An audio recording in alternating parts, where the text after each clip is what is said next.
The protagonist of the story is a second-year university student, Yuuta Hasegawa. Smoking on a bench, Yuuta shares his thoughts about how Santa wouldn't come even if she were a good kid. Talking with Yuuta is his friend Ayaka Mino, who explains that she will be a good kid depending on what Santa gives her. Curious about what Ayaka wanted, Yuuta asks. Ayaka then reveals that she wanted a boyfriend, to which Yuuta is not surprised. Seeing Yuta's reaction, Ayaka wants to know what's wrong since everyone wants to be in a relationship during that time of the year. When Ayaka asks Yuuta what he wants, he simply responds, "Money." Yuta's answer leads Ayaka to tease him for still being hung up on his ex-girlfriend. Without resistance, Yuuta immediately reveals that he indeed is still hung up on his ex. Curious if Yuuta is still in touch with his ex-girlfriend, Ayaka then realizes that Yuuta does not have the guts to do such a thing, which makes her laugh after seeing Yuta's expression. Ayaka and Yuuta have been friends since they were second-year students in high school. Ayaka is beautiful and is approached by many men. However, due to her personality, Ayaka still hasn't been able to get a boyfriend. Ayaka then suggests Yuuta start attending a mixer, and even promises to be his Santa if he wants. Yuuta would only accept the suggestion if Ayaka pays him to join the mixer. Yuta's response surprises Ayaka, making her curious as to why she would have to pay him. Putting out his cigarette, Yuuta tells Ayaka that he will pass on the mixer. Seeing Yuuta stand up, Ayaka did not expect him to leave so soon. Yuuta explains that he has a part-time job and has put in a lot of shifts like a madman. Before Yuuta leaves, Ayaka reminds him to message her if he changes his mind. Yuuta wanted to apologize to Ayaka for lying, as he had no part-time job that day. Having had his heart broken a month ago, Yuuta wasn't quite ready to attend a mixer yet. Yuuta sighs as he notices he reeks of smoke. Seeing a Christmas tree, he becomes annoyed as he accidentally passes through a date spot. Several people start approaching Yuuta, hoping he will buy some of their products. A woman suddenly approaches Yuuta, pleading for him to take a flyer. When Yuuta refuses, he accidentally bumps into the woman, causing her to drop the rest of her flyers. Feeling guilty, Yuuta helps the woman pick up the flyers, but does not expect them to be immediately stepped on by a group of people passing by. Yuuta once again apologizes to the woman and offers to pay for the damages. The woman thinks it's okay, as she will just explain what happened to her manager after distributing all the clean ones. She then apologizes to Yuuta for suddenly giving him a flyer. Still feeling guilty, Yuuta offers to go with the woman, wanting to explain and help her out with her manager. Seeing the woman up close, who is wearing a Santa costume, Yuta's heart skips a beat. Yuuta realizes that the woman is really gorgeous and every man passing on the streets is sneaking a look at her. The woman tells Yuuta that he will be of great help in explaining what happened, as her manager is a very strict person.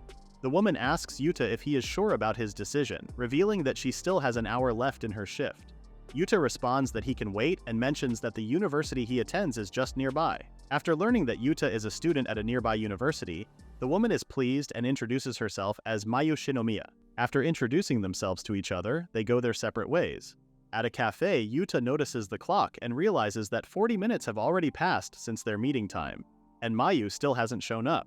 Although Yuuta wants to compensate Mayu for what he did, there is nothing more he can do besides apologize to her manager along with her. As he leaves the cafe, Yuuta suddenly bumps into a loving couple, which makes him feel even more depressed. Yuuta was also in a loving relationship until about a month ago when he was cheated on by his ex-girlfriend.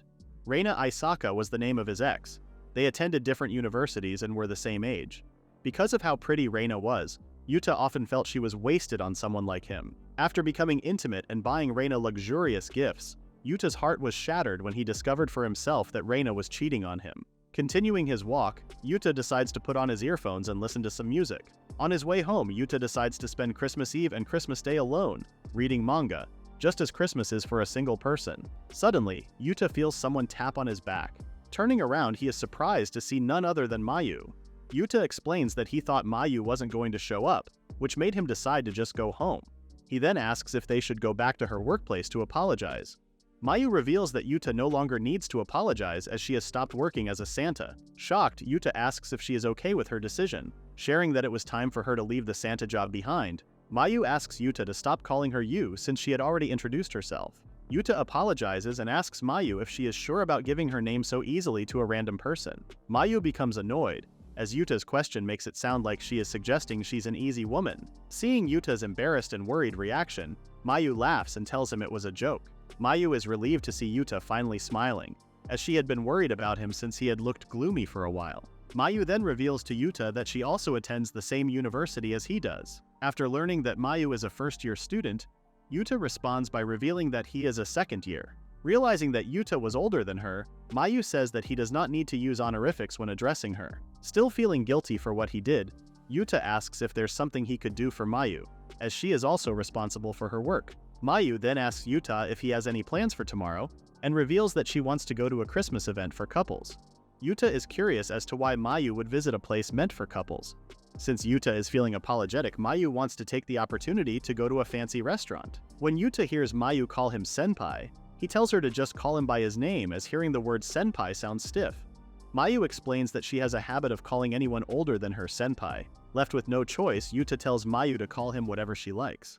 Mayu then happily calls Yuta her senpai and suggests that they exchange contact information. After arriving home, Yuta feels hungry and decides to visit the convenience store later. Suddenly, Yuta receives a message from Ayaka inviting him to a mixer she is hosting on Christmas. Having plans with Mayu, Yuta is hesitant to go out 2 days in a row. Left with no choice, Yuta messages Ayaka declining her offer as he has already made plans. He is surprised when he immediately receives a call from Ayaka, curious if he really has plans for Christmas. Revealing that she does not have enough people for the mixer, Ayaka pleads with Yuta for help. Yuta then suggests that the guys in the mixer bring someone to fill up their side. Ayaka shares that there is a deeper reason for the mixer. When she was asked to introduce her best choice among her male friends, she revealed that Yuta was selected with flying colors. Yuta dares Mayu to hang up the call if she is not being serious. Yuta is also sure that if he attends the mixer as Ayaka's best choice, no one would ever pick him. Ayaka responds that what he just said is not true, revealing that she quite likes Yuta. Surprised, Yuta asks if she hit her head or something. After teasing Yuta, Ayaka asks about his plans and if he really is not lying.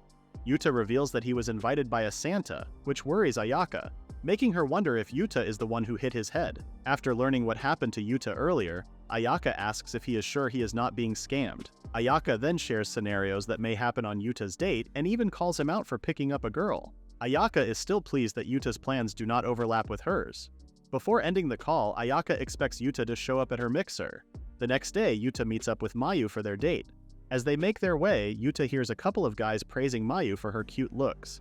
Seeing Mayu up close, Yuta realizes that she has put more effort into her makeup than yesterday. Remembering Ayaka's words, Yuta becomes nervous, hoping that such a scenario will not happen. After entering the restaurant, Yuta and Mayu are guided by the staff to their table, and are surprised to see that the place looks intended for couples only. Sitting beside Mayu, Yuta becomes anxious. Seeing Mayu very happy and getting close to him, Yuta tells her that it is getting too cramped, to which she immediately apologizes. Yuta then finally asks Mayu why she took him to such a place, as it obviously looks like it is meant only for couples. Mayu is glad that Yuta asked and reveals how she was cheated on by her boyfriend. Not having the courage to tell her story, Mayu plans to wash away her embarrassment with alcohol first, but then realizes that her glass is empty. After having their meal, Mayu believes that Yuta is getting so caught up in their food that he may have forgotten that she mentioned something shocking. But Yuta believes that Mayu is the one who is getting caught up in the food. Mayu then shares how she had been begging her boyfriend to take her to the restaurant, but did not expect to be visiting the place with Yuta. Curious, Yuta points out how Mayu does not look sad at all after being cheated on by her boyfriend. Mayu then starts to share how her ex was her first boyfriend and how she has rejected many guys in middle school and high school. When Yuta asks why Mayu chose to go out with her ex in the first place, he does not expect to hear that Mayu only went out with him because she wanted to do what couples do. Although her relationship ended with her boyfriend cheating on her, Mayu is more upset because she feels like she has been deceived. After her experience, Mayu has decided to get revenge. She plans to pay her ex back and then break up with him. In executing her plans, Mayu thinks of the safest thing first, which is to show her ex that she is getting along with other guys. However, in order for her plan to work, she needs a collaborator. The two are suddenly interrupted by a staff member serving their main dish. Before Mayu can finish her sentence, Yuta immediately declines. Yuta then points out that he already knows Mayu's intentions. Asking Yuta to wait, Mayu then shares her plans, but Yuta declines once again. When Yuta tells Mayu to ask someone else, she cries, saying she does not have the courage to ask her friends to do such a thing. To persuade Yuta to comply with her wish, Mayu offers to pay for everything. However, Yuta does not like having a younger girl pay for him. Mayu then teases him for being stiff, hinting that something wonderful may happen to him if he accepts her offer. Still feeling guilty for what he has caused, Yuta starts to get swayed. Yuta is then left in a position where he might end up colluding with Mayu and her plans. After taking a piece of the steak, Yuta is surprised at how delicious it is. Seeing Yuta's reaction, Mayu decides that they should meet again tomorrow. Yuta then reveals that he already has plans for tomorrow and that he will be going to a mixer. After staring at Yuta, Mayu decides to just do their plan some other time, to which Yuta agrees. With Ayaka's mixer happening tomorrow, Yuta thinks about how it will be one hell of a Merry Christmas. Arriving at the mixer that Ayaka hosted, Yuta asks Ayaka how she found such a place. Ayaka thoroughly researched the restaurant, and since she is the host, she wants to make sure that everything goes smoothly. The day before Ayaka's mixer, Mayu made Yuta promise to help her get back at her boyfriend who has been cheating on her. On that same day, Yuta was asked by Ayaka to attend the mixer she was hosting. Yuta suddenly asks Ayaka where the others are, which surprises Ayaka. Yuta continues to press on and asks why there are no other people on either the guys' or girls' side, leaving the two of them alone. Ayaka then embarrassingly tells Yuta that she gave him the wrong meeting time, which caused him to arrive an hour early. Admitting that it was her fault in the first place, Ayaka tries to justify it, saying she messaged Yuta several times but he never read them. Yuta then checks his phone and realizes that what Ayaka is saying is true. Ayaka guesses that Yuta was just too focused on his music since he was lonely living all alone. Feeling bad for making Yuta wait by himself, Ayaka decides to go out of her way and also come early. Ayaka hopes that Yuta will find a girl he likes at the event. Sharing that he never really liked going to mixers, Yuta would prefer they just enjoy their conversation, but he is embarrassed to say it to her. After some time, the guys and girls arrive, introducing themselves one by one. As Ayaka greets everyone, Yuta notices how all the guys are handsome, which he considers Ayaka's best choice. A man named Yudu Mototaka introduces himself and approaches Ayaka, thanking her for inviting him to the mixer. Ayaka also thanks Yudu for coming even though she invited him on such short notice. Yudu doesn't mind, as he would go anywhere if Ayaka invited him. Once everyone settles down, they start ordering their food and drinks. With the mixer starting, Yuta's attention is caught by one of the girls named Natsuki Yamanashi. Yuta is caught off guard when Natsuki suddenly shares that she loves manga. Sharing the same hobby, Yuta mentions his current favorite, Hijajushi, and asks Natsuki if she has any recommendations for him. Natsuki is surprised, as she is also reading the same manga. At first, Yuta wasn't too enthusiastic about the mixer, but he begins to enjoy it. While talking about the latest chapters of the manga they are currently reading, Yuta suddenly stops as he hears Yudu professing that he wants Ayaka to be his girlfriend. Seeing the two laugh and enjoy their time, Yuta wonders if Yudu is aiming for Ayaka. Yuta doesn't have much experience with relationships, but he can already tell the intentions behind the guys' faces when they approach Ayaka, who is also a beautiful woman. After seeing how Yudu looks at Ayaka, Yuta can tell there is a serious appeal behind what seems like a joke. Yuta recalls a conversation he had with Ayaka a while back, where he noticed that Ayaka got along well with flirty types. After learning that flirty types were not Ayaka's preference, Yuta is curious why she gets along so well with everyone. Ayaka always thought it would be better to have more friends, despite only having small connections with most people. Yuta is convinced that Ayaka is forcing herself to deal with Yudu.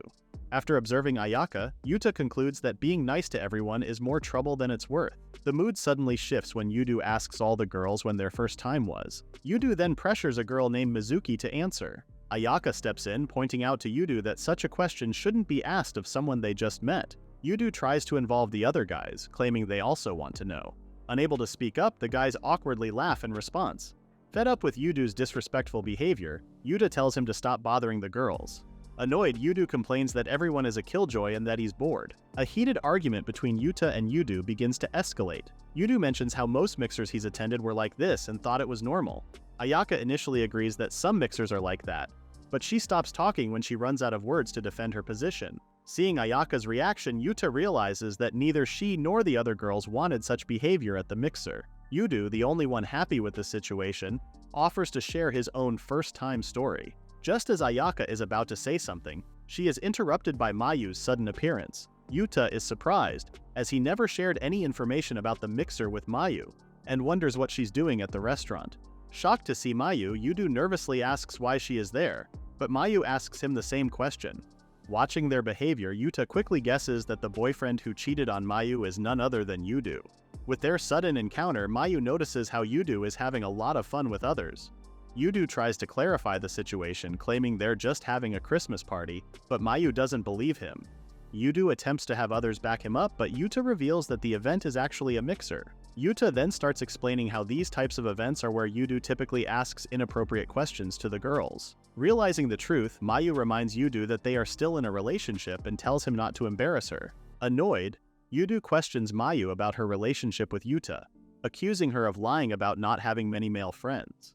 Mayu retorts by telling Yudu to look at himself first and lower his voice as he is disturbing everyone. Yuta is horrified when Mayu reveals that she and Yuta spent Christmas Eve together. Seeing Yuta about to speak, Mayu whispers to him to play along. Trembling, Yuta accuses Mayu of cheating, asking if she thinks it's acceptable for a woman to cheat. As the argument intensifies, Ayaka stands up and announces that the event has ended.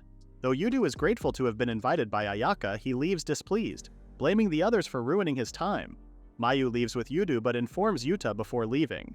Natsuki then approaches Yuta, feeling bad about what happened earlier, and excuses herself. After confirming the bill, Ayaka apologizes to the attendees for the incident. Walking down the street, Ayaka is annoyed, believing she ruined the event. Yuta tries to comfort her by pointing out that what happened could serve as a lesson. Ayaka, however, is still upset, as she didn't want the event to turn out badly, especially on Christmas. Yuta reassures Ayaka that everyone was supportive of her and despite the outcome, probably still had fun. Ayaka then recalls Mayu and asks Yuta if she is the Santa he spent Christmas Eve with. After confirming this, Ayaka is surprised and tells Yuta that he should have told her earlier. In Yuta's defense, he didn't expect to meet Mayu at the restaurant either. Yuta asks Ayaka how she knows Mayu, and Ayaka reveals that Mayu is her junior. Yuta learns that Mayu also asked Ayaka about the mixer's location. Ayaka wonders if she had told Mayu that she and Yuta were close, as Mayu didn't seem surprised at all. As they part ways, Ayaka apologizes to Yuta again and promises to make it up to him. To repay him, Ayaka offers to take Yuta on a date. Surprised, Yuta didn't expect Ayaka to confidently offer a date to make up for what happened. Seeing Yuta's reaction, Ayaka is surprised, as most guys she knows would be thrilled with a date offer. Yuta then tells Ayaka that they wouldn't have gotten along so well if he were that easy. Yuta shares that he enjoys their casual conversations, to which Ayaka agrees. Lying in bed and staring at his phone, Yuta hopes that Ayaka doesn't feel too down about what happened at the mixer. Yuta then sees Reina's post on social media, which makes him feel a little depressed. He suddenly remembers Mayu and hopes she's okay after leaving with Yuta. Concerned, Yuta tries calling Mayu, but she doesn't answer. Stepping out onto his balcony, Yuta lights a cigarette when he suddenly receives a call from Mayu. After answering, Mayu asks if Yuta was worried about her. She assures him that everything is fine and admits she was about to call him but was surprised when he called first. Mayu apologizes for the awkwardness she feels responsible for and believes she made things uncomfortable for everyone. Sensing Mayu's guilt, Yuta reassures her that the mood had soured long before she arrived. Yuta then asks Mayu if she broke up with Yuta, which she confirms. Mayu blames herself for getting into a relationship with Yuta just to experience what couples do. Yuta consoles Mayu, telling her that her actions are similar to what many couples start with. Yuta expresses how happy he is that Mayu honestly shared her feelings with him. Mayu is pleased as she expected Yuta to comfort her rather than blame her for her actions. Yuta clarifies that Mayu was partly at fault, but since she still hasn't sorted out her emotions, she decided to share them with him. Hearing Yuta's words, Mayu wonders if his maturity is what she respects the most about him. As their conversation continues, Mayu shares how relieved she feels when Yuta listens to her. Before ending the call, Mayu promises to make it up to Yuta. Knowing that Mayu will try to repay him, Yuta finds it amusing. At the university, Yuta was feeling cold and decided to have a warm drink before heading home. After inserting the coin, Yuta was surprised when someone suddenly pressed the button and took his drink. It was then revealed that it was Mayu thanking him for the drink. Curious, Yuta asks Mayu what she is doing at the university during winter break. Surprised by Yuta's question, Mayu then teases him, saying how most people would be happy to see her over the winter break. Half-heartedly agreeing with Mayu, Yuta then tells her to pay up. Mayu tells Yuta to stop being grumpy, as it was her plan all along. After purchasing a coffee, Mayu notices that the coffee is cold and asks Yuta if that is what he really wanted. Yuta confirms it, telling Mayu that he likes his coffee cold. Receiving another thank you from Mayu, Yuta reminds her that she has already thanked him plenty. Mayu admits that she has thanked him already but still wants to say it again. Feeling lucky that she met Yuta, Mayu asks if she can make it up to him now. Yuta outright refuses what Mayu is about to do as he feels that he does not deserve it. Rather than making it up to Yuta, Mayu wants to thank him, as she feels a little bit saved by him that day.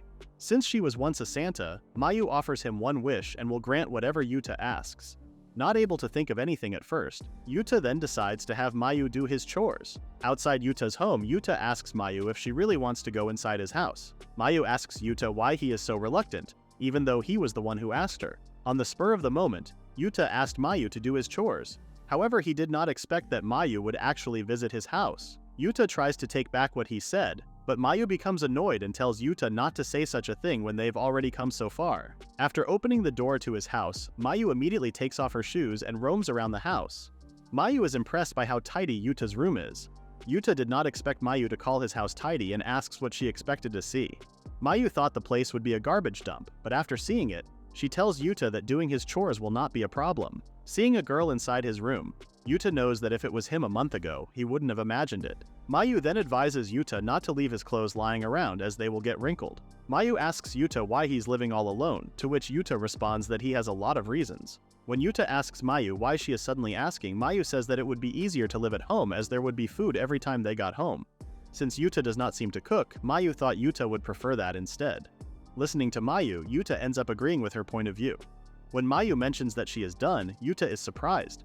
But he is even more surprised when he sees how sparkly the sink is. Yuta is very much amazed, as Mayu cleaned all of Yuta's dishes in just a short period of time. Mayu also shares that she lives alone, making her used to such chores. With making lunch as her next agenda, Mayu tells Yuta to just sit and relax. Yuta is surprised that Mayu would also make lunch, wondering if she is trying to do him a favor. Mayu laughs, clarifying that what she is doing is just payment for Yuta's help. Pushing Yuta away, Mayu tells him to stop saying weird things and just watch TV. Following Mayu's orders, Yuta suddenly receives a message from Ayaka, wanting to hang out with him. Though Yuta thinks Ayaka acts like a kid, he still agrees and asks when, where, and what they are going to do first. After receiving the information from Ayaka, Yuta realizes that it is tomorrow. Since he has no plans for tomorrow, Yuta decides to go. Using what she can find in Yuta's refrigerator, Mayu presents Yuta with sandwiches, which impress him. After thanking Mayu for the food, Yuta immediately takes a bite and thinks the sandwich is very delicious. Out of nowhere, Mayu asks Yuta if he is part of a club. Yuta shares that he is in the basketball club. Mayu was a member of a club for a while after she entered university, which made her get interested in ordinary college students like Yuta. Knowing what Mayu looks like, Yuta tells her that she doesn't have to do anything to attract ordinary college students. Mayu tells Yuta that there are a lot of party people around her, and that she is not jaded enough to think that they are normal. Listening to Mayu, Yuta believes that it is how she ended up dating Yudu. Mayu asks Yuta not to bring up her ex-boyfriend as she is still reflecting on it. Swallowing a big part of the sandwich, Mayu ends up coughing. Worried, Yuta approaches her. However, the two end up getting close to one another's face. Yuta immediately apologizes and creates space between them. With her heart beating fast, Mayu asks Yuta if he has a girlfriend. Yuta reveals that he does not have one, and points out that if he did, he wouldn't let another girl inside his room. Mayu is surprised as she thought that a person like Yuta is rare. Upon hearing the ringing of her phone, Mayu immediately picks up her jacket as it is time for her job. Yuta is surprised as he did not expect Mayu to visit his home before heading to work. As Mayu quickly fixes herself, Yuta apologizes for making Mayu do his chores right before her work time. Mayu tells Yuta that he should say thank you instead of apologizing. Putting her hand to her ear, Mayu asks Yuta to say, "Thanks for the food," as it would make her happy. Feeling warmth, Yuta agrees with Mayu and thanks her for the food. Before leaving, Mayu tells Yuta that she will come and see him again. Thinking that Mayu may visit his house again, Yuta thinks that it may not be that bad. Walking down the street, Mayu does not expect that Yuta's house would be very tidy. When Yuta suddenly mentioned doing his chores, Mayu thought that Yuta's room would be in a big mess. Mayu thought that it would be interesting if Yuta, who she deems a reliable person, was someone who couldn't do anything at home. Since Yuta's refrigerator doesn't have much inside, Mayu could only make sandwiches with the ingredients she had. Upon seeing Yuta's smile after taking a bite of the sandwich she made, Mayu feels happy. Next time she visits, Mayu plans to cook Yuta a much better meal. Ayaka was starting to regret her decision to visit the mall. Yuta, who was carrying Ayaka's bags, reminded her that she was the one who invited him in the first place. Ayaka explained that Yuta was the only person she could ask for the job. Ayaka told Yuta that his task wouldn't be free, and promised to treat him to whatever he wanted for dinner, which Yuta was very pleased to hear. While looking through the products in the store, Yuta mentioned how people are now buying their cosmetics online. Ayaka added that there are also review sites which she used once for reference. However, Ayaka learned about a scheme where one could get a present if the seller was given a positive review. For this reason, Ayaka decided to purchase a hair treatment full of fake reviews, and ended up getting her hair damaged. After the incident, Ayaka decided to make decisions she wouldn't regret. Understanding Ayaka, Yuta knew that Ayaka could be harsh at times, but her strong personality was what made her charming. Wondering how many people knew about this side of Ayaka, Yuta commented on how it was a waste. Not expecting Yuta's opinion, Ayaka thought that the product had a fair price at first, but then realized that the price was indeed a bit expensive after hearing Yuta. Ayaka then stood up, telling Yuta that she wanted to get a better look, and decided to check out the rest of the products. While Ayaka was occupied with looking through the cosmetics, she advised Yuta to look for a place for them to eat. Yuta guessed that even if someone had a strong personality, it would be a different story when it came to shopping. During their meal, Ayaka was a bit disappointed with Yuta for choosing an Odin shop and reminded him that she would treat him to whatever he wanted. Yuta, who had been wanting to visit the Odin shop for some time, told Ayaka to just have a look. Opening the pot, Ayaka was surprised to see so much food inside. Yuta then told Ayaka that this was the order he had been curious about and thought it was a bargain since it cost only 2,000 yen. After handing Ayaka her plate, Yuta noticed the guys nearby talking about her. Even though Yuta was the one who brought Ayaka to the Odin shop, he immediately noticed that Ayaka's beauty stood out in such a place. Yuta was surprised when Ayaka accepted a free mochi kinchaku that was meant for couples. Seeing Yuta's expression, Ayaka whispered to just accept their offer, and Yuta ended up agreeing. Watching Ayaka eat, Yuta realized that he had become comfortable eating with her. Back in high school, Yuta and Ayaka occasionally had lunch together during breaks. Back then, Yuta was quite conscious of the glares they received. It took a lot of courage for Yuta to be around Ayaka, who had an attractive appearance. Yuta had to be prepared for people around him to tease him, be jealous of him, and other things. Now, as adults, Yuta was no longer bothered by such things. He wondered if the reason he was no longer being teased was that people now saw him and Ayaka as adults and treated them as such. Noticing Yuta's expression, Ayaka asked if he didn't like the Odin. Ayaka was surprised when Yuta shared his thoughts about them now becoming adults. Now at the age of over 20, Yuta used to think that when a person turned 20, they would become an adult in body and mind. However, Yuta was surprised that this was not the case. Being treated as adults, Yuta believed that time would not wait for them, and that their peaceful college life would not last forever. Upon learning what was on Yuta's mind, Ayaka also agreed, noting that in time they would eventually finish college and look for jobs. Also agreeing with Ayaka's statements, Yuta wondered if his relationship with Ayaka would eventually change and admitted to himself that he was currently afraid of change. With a sad look, Yuta wished he could go back to middle school, be young, do activities, and not think about the future.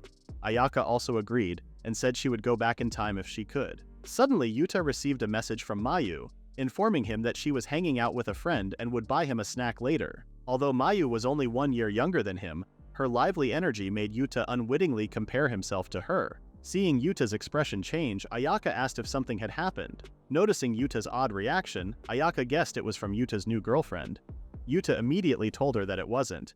Yuta then told Ayaka that they should eat now before the rest of the food turned cold. To Yuta's surprise, there was nothing left in the pot.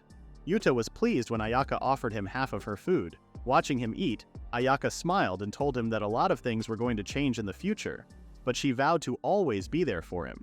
Yuta felt warm and thanked her. After teasing him, Ayaka laughed and informed Yuta that they should stay together even when they became adults. Yuta and Ayaka had been friends since high school and hoped that their relationship would never change. Outside the Odin shop, Mayu passed by holding food as she noticed a familiar figure inside the shop. After opening the door for a while after hearing the doorbell, Yuta did not expect to see Mayu in front of his house. Looking very upset, Mayu asked Yuta if he had something to say to her.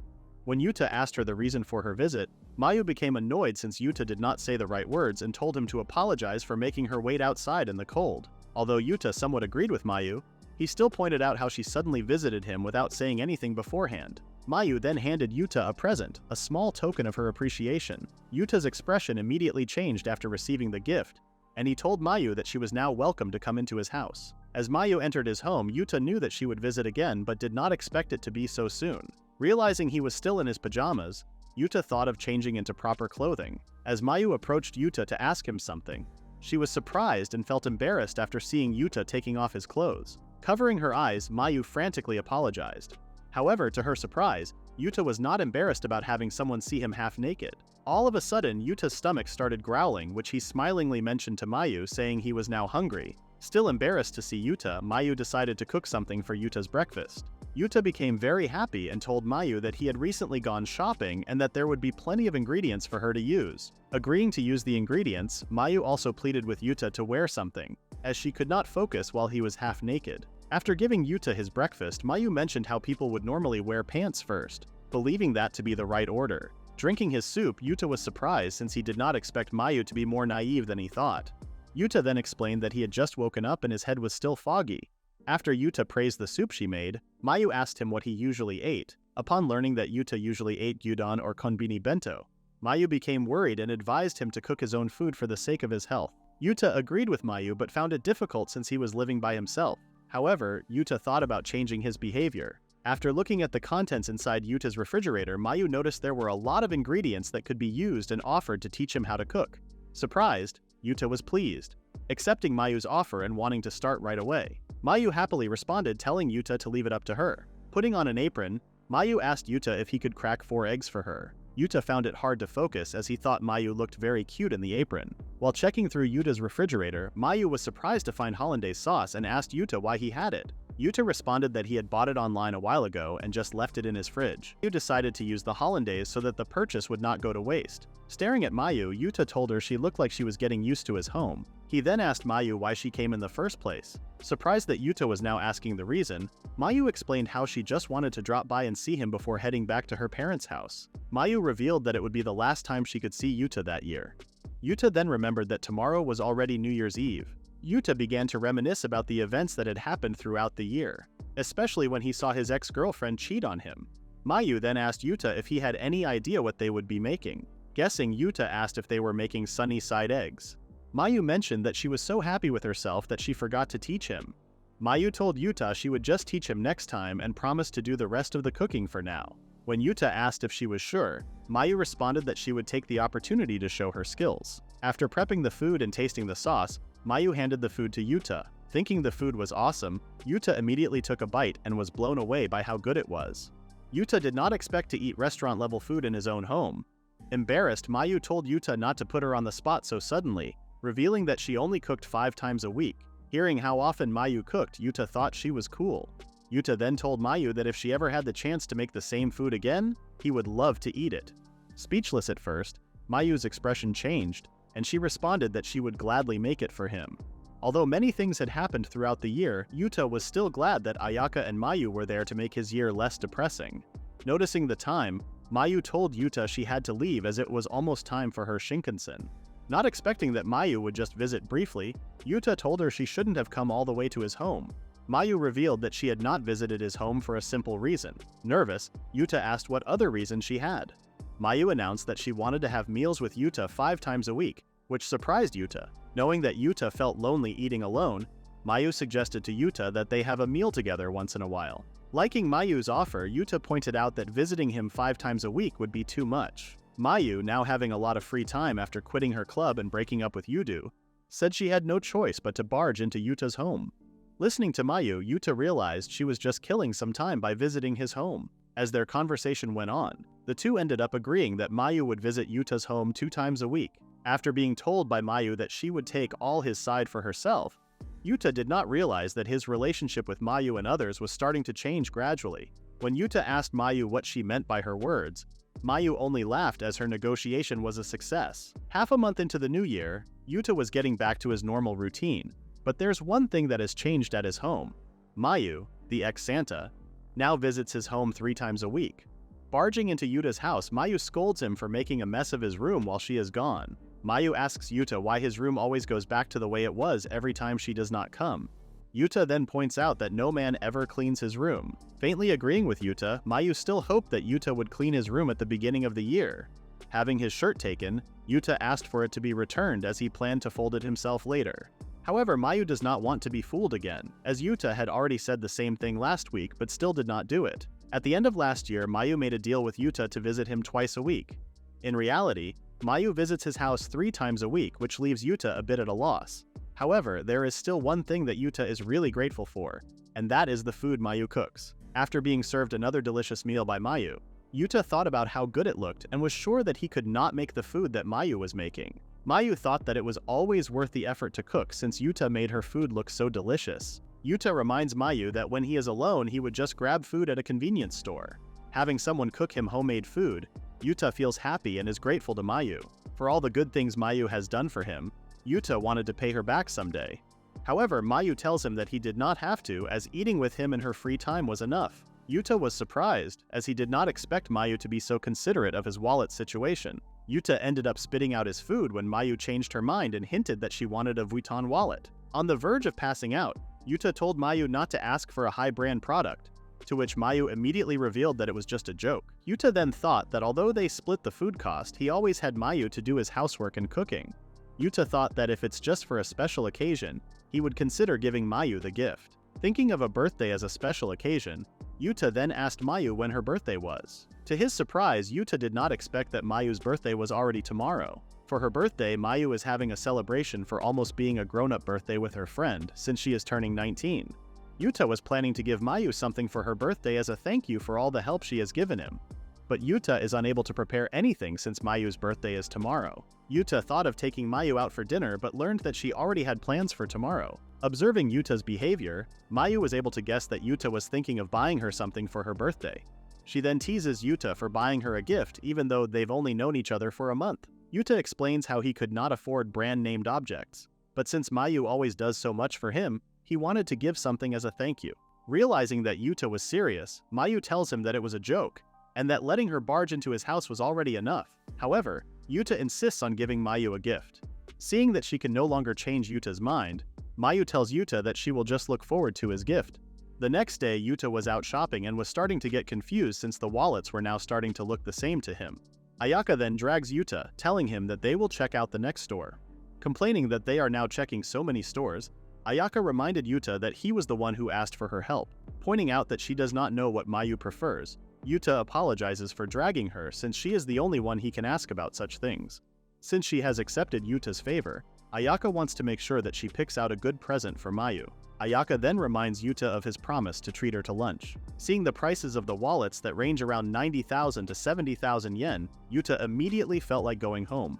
Ayaka encourages Yuta, as she is sure that there is something Yuta can buy if they just look around some more. Yuta then thought to himself that no matter how much he appreciated Mayu's help, giving a girl an expensive gift was outrageous. Ayaka then called Yuta's attention, pointing out a wallet that looked nice and was also affordable. Thinking that 20,000 yen is still a bit high, but for a birthday present and a thank you gift, Yuta thought that it was enough. Seeing Yuta still unable to make a decision, Ayaka reveals that she is a member of the store and that they are currently having a members-only secret sale. Yuta was shocked to learn that if he purchased 2 items, the price of one of the products would change from 20,000 to 15,000 yen. After revealing the secret, Ayaka decided to purchase a product as well, so that Yuta would get the discount. Yuta felt guilty and did not want Ayaka to purchase something just for him. Ayaka tells him that it is fine as she will use the chance to fool herself, using helping a friend as a pretense. Without a second thought, Ayaka left to look for the store clerk. Staring at the expensive wallets, Yuta remembers the last time he had trouble purchasing an expensive gift, which was when he was still going out with Reina. When Yuta was still dating Reina, he quietly gathered information about Reina's tastes and what she wanted. Yuta remembered how he spent a few days preparing for it, worrying whether the gift would look good with the clothes she was wearing or what the latest designs were. Wondering why he was suddenly thinking about Reina, Yuta was surprised when he suddenly heard a familiar voice. Upon turning his head, Yuta was surprised to meet Reina at the store. Unable to look Reina straight in the eyes, Yuta begins to wonder what Reina is doing at the store. Seeing that it has been a while since they met, Reina asked Yuta how he was doing. Not expecting to meet Reina at the store, Yuta responded awkwardly to her question. Their conversation was then interrupted by Reina's friend, who asked about Yuta. When Reina's friend asked if she was going to buy the item, Yuta immediately hid the wallet that he was meaning to buy for Mayu. It is said that once a couple breaks up, they become strangers afterward. Right after Yuta and Reina broke up, Yuta could not bear the pain, as his chest hurt just by looking at Reina's picture. 2 months ago, Yuta broke up with Reina right after he saw her cheating. Since Reina did not make any excuses, Yuta assumed that Reina had already known her secret was revealed. When Yuta mentioned breaking up, Reina just nodded her head in silence. Remembering a painful event in his life, Yuta just stood silently near Reina and her friend. All of a sudden, Reina whispered in Yuta's ear, asking if they could meet again.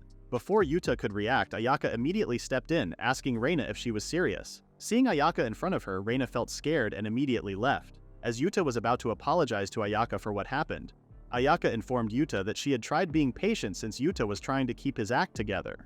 However, seeing Yuta and Reina still irked Ayaka, which made her interrupt the conversation the two were about to have. Yuta explained that the woman was his ex-girlfriend, but Ayaka already knew who Reina was, as she had seen so many pictures of her. Admitting that Reina was cute, but that was all Ayaka could praise about her. Hearing Ayaka, Yuta thought that there were many good things about Reina besides her face. Yuta then wondered what Reina meant when she asked him if they could meet again. After some time, Yuta became exhausted from his brief confrontation with Reina, believing that he had received emotional damage.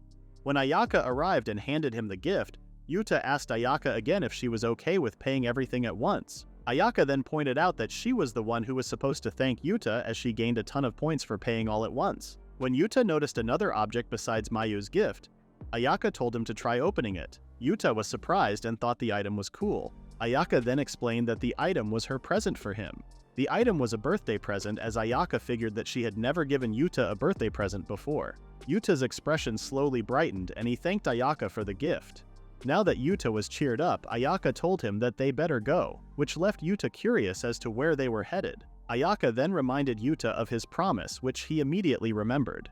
Ayaka turned around suddenly and whispered to Yuta that it was her first time giving a man a present. In return, Ayaka wanted Yuta to show his gratitude with his actions and his money.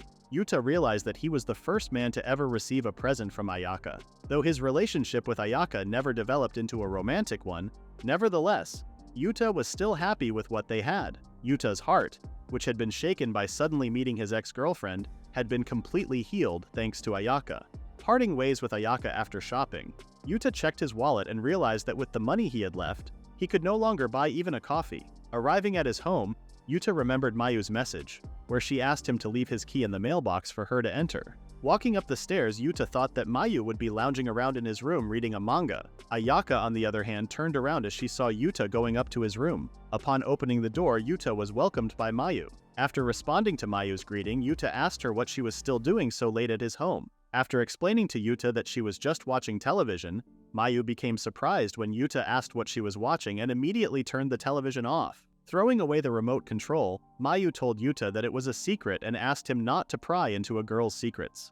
Yuta then clarified that he was not prying and just wanted to use the remote. Turning the television on, Yuta did not expect Mayu to be watching something girlish, which Mayu thought was quite rude of him to comment on. When Yuta asked Mayu why she was watching that show, Mayu explained how she was worried that maybe she was the odd one out. Confused, Yuta asked what she meant. Mayu revealed that she had told her friends how she and Yudu had broken up a month ago. Though her friends tried to comfort her, Mayu still felt that their words didn't really resonate with her. Mayu felt as if it was someone else's problem. At some point, Mayu just felt tired of hearing such words. Yuta then guessed that this was the reason Mayu's party ended early, even though it was her birthday. While forcing herself into a relationship with Yudu solely because she wanted to try being a couple, Mayu shared that she wasn't hurt by Yudu's cheating. Instead, she was hurt when she tried faking her behavior. When Mayu asked Yuta if she was odd, she felt somewhat relieved when Yuta said that maybe she was. Guessing that Mayu was still upset about what happened in her relationship, Yuta pointed out that even though her relationship started with the intent of an experiment, in the end, Mayu still got jealous when her boyfriend started seeing other girls. Mayu then reacted wildly, clarifying to Yuta that she only went out with Yudu because he was persistent and didn't expect to get cheated on. After being told by Yuta to calm down, Mayu wondered if she was an easy woman or an odd one. Listening to her, Yuta thought that while Mayu's way of thinking may not be understood by everyone, the reason she was struggling was that she was facing herself directly and worrying about it. Yuta told Mayu that everyone has their own way of thinking and advised her to just wait for the right encounter that might come someday. Mayu then pointed out to Yuta that she had waited, met someone, and got cheated on. When Yuta apologized for giving unhelpful advice, Mayu reminded him again that she was tired of hearing comforting words. She expressed her envy towards others, as she too wanted to be part of a loving couple. Listening to Mayu, Yuta suddenly remembered Reina. He then handed Mayu a bag, telling her it was a birthday present and that he hoped they would always get along. After receiving the present, Mayu felt touched and expressed that it was exactly what she liked. She thought Yuta was a genius for knowing her tastes. Yuta tried to explain that he knew what Mayu liked because they had spent so much time together, though in reality, it was Ayaka who helped him choose the present. Yuta was glad Mayu liked the gift and thought about how it suited her. Their conversation was suddenly interrupted when they heard the doorbell. When Mayu opened the door, Ayaka was shocked to see Mayu inside. Seeing the two women face each other, Yuta froze, unsure of what to do. Speechless, Yuta wonders how he will explain to Ayaka what is happening. Puzzled, Ayaka asks the two if they are dating. Yuta responded, telling Ayaka that Mayu and he are not dating, and that he would have told her first if her guess were true. Though Ayaka agrees with what Yuta said, she defends herself by saying that seeing Mayu in Yuta's home would naturally make anyone think the two are dating. Yuta then realizes that he has never told Ayaka that Mayu has been visiting his home recently. Yuta tells Ayaka that he would have explained the misunderstanding if it had been someone else. However, since the two know each other well, Ayaka knows that Yuta is telling the truth. Knowing he wouldn't have the capability to get a cute girlfriend in such a short time, Ayaka teases Yuta about it. Listening to the two talk, Mayu stays silent, which makes Yuta think things are all cleared up. However, to everyone's surprise, Mayu suddenly calls Ayaka impolite for visiting Yuta late at night. Ayaka responds that she doesn't want to be told off by someone who hangs out at a guy's house so late when they aren't even in a relationship. Yuta grows nervous as the two girls start to argue. He then reminds Mayu that she is speaking to her senior. After Mayu half-heartedly apologizes to Ayaka, Yuta notices how tense the mood between them has become, as he doesn't remember them acting this way at the Christmas Eve mixer party. Yuta then recalls that at the party, Mayu and Ayaka never spoke to each other. While Yuta is curious about what happened between them, Ayaka reassures him there's nothing to worry about, as Mayu has been her junior from way back. Though Yuta remembers Ayaka telling him that Mayu was her junior, he hadn't expected that Mayu was her junior long before college. Wondering about the reason for the tense atmosphere between them, Yuta notices Mayu clenching her fists tightly and tells her she has to stop. The two then apologize to each other for their behavior. Based on how Mayu and Yuta act, Ayaka is convinced that they really aren't dating.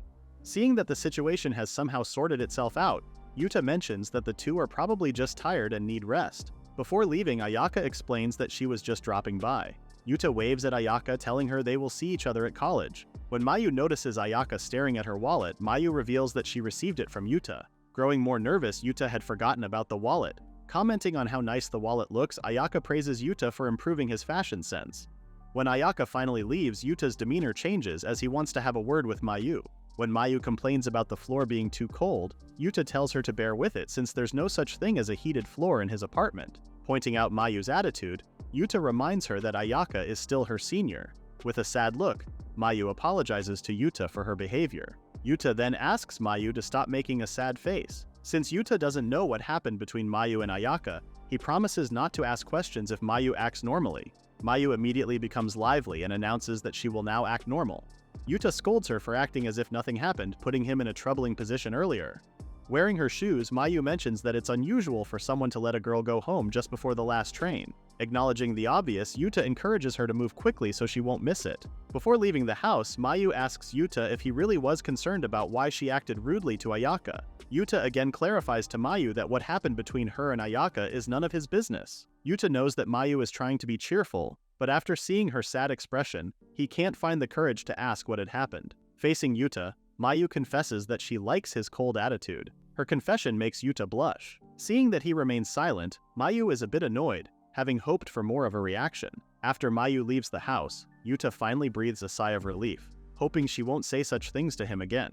Knowing that others might get the wrong idea, Yuta thinks that Mayu probably didn't mean anything by what she said. Meanwhile, on the last train, Mayu thinks about Yuta's face while staring at the gift he bought her. She hugs the gift warmly. Meeting up with Ayaka, Yuta noticed that she looked in a bad mood. Ayaka told Yuta that she was fine, but Yuta could tell she wasn't. Staring at Ayaka, Yuta sensed an unapproachable aura coming from her. Yuta tried playing with Ayaka, telling her she didn't look fine. But when Ayaka told him to shut up, Yuta immediately apologized. Hearing Ayaka sigh, Yuta sensed she was serious and wondered if her bad mood was caused by what happened yesterday. Yuta assumed the misunderstanding about Mayu and him had been cleared up after seeing Ayaka's friendly interaction. He continued to pester Ayaka to find out why she was in a bad mood. Yuta tried apologizing again but was told by Ayaka that she wasn't angry, which Yuta could tell wasn't true.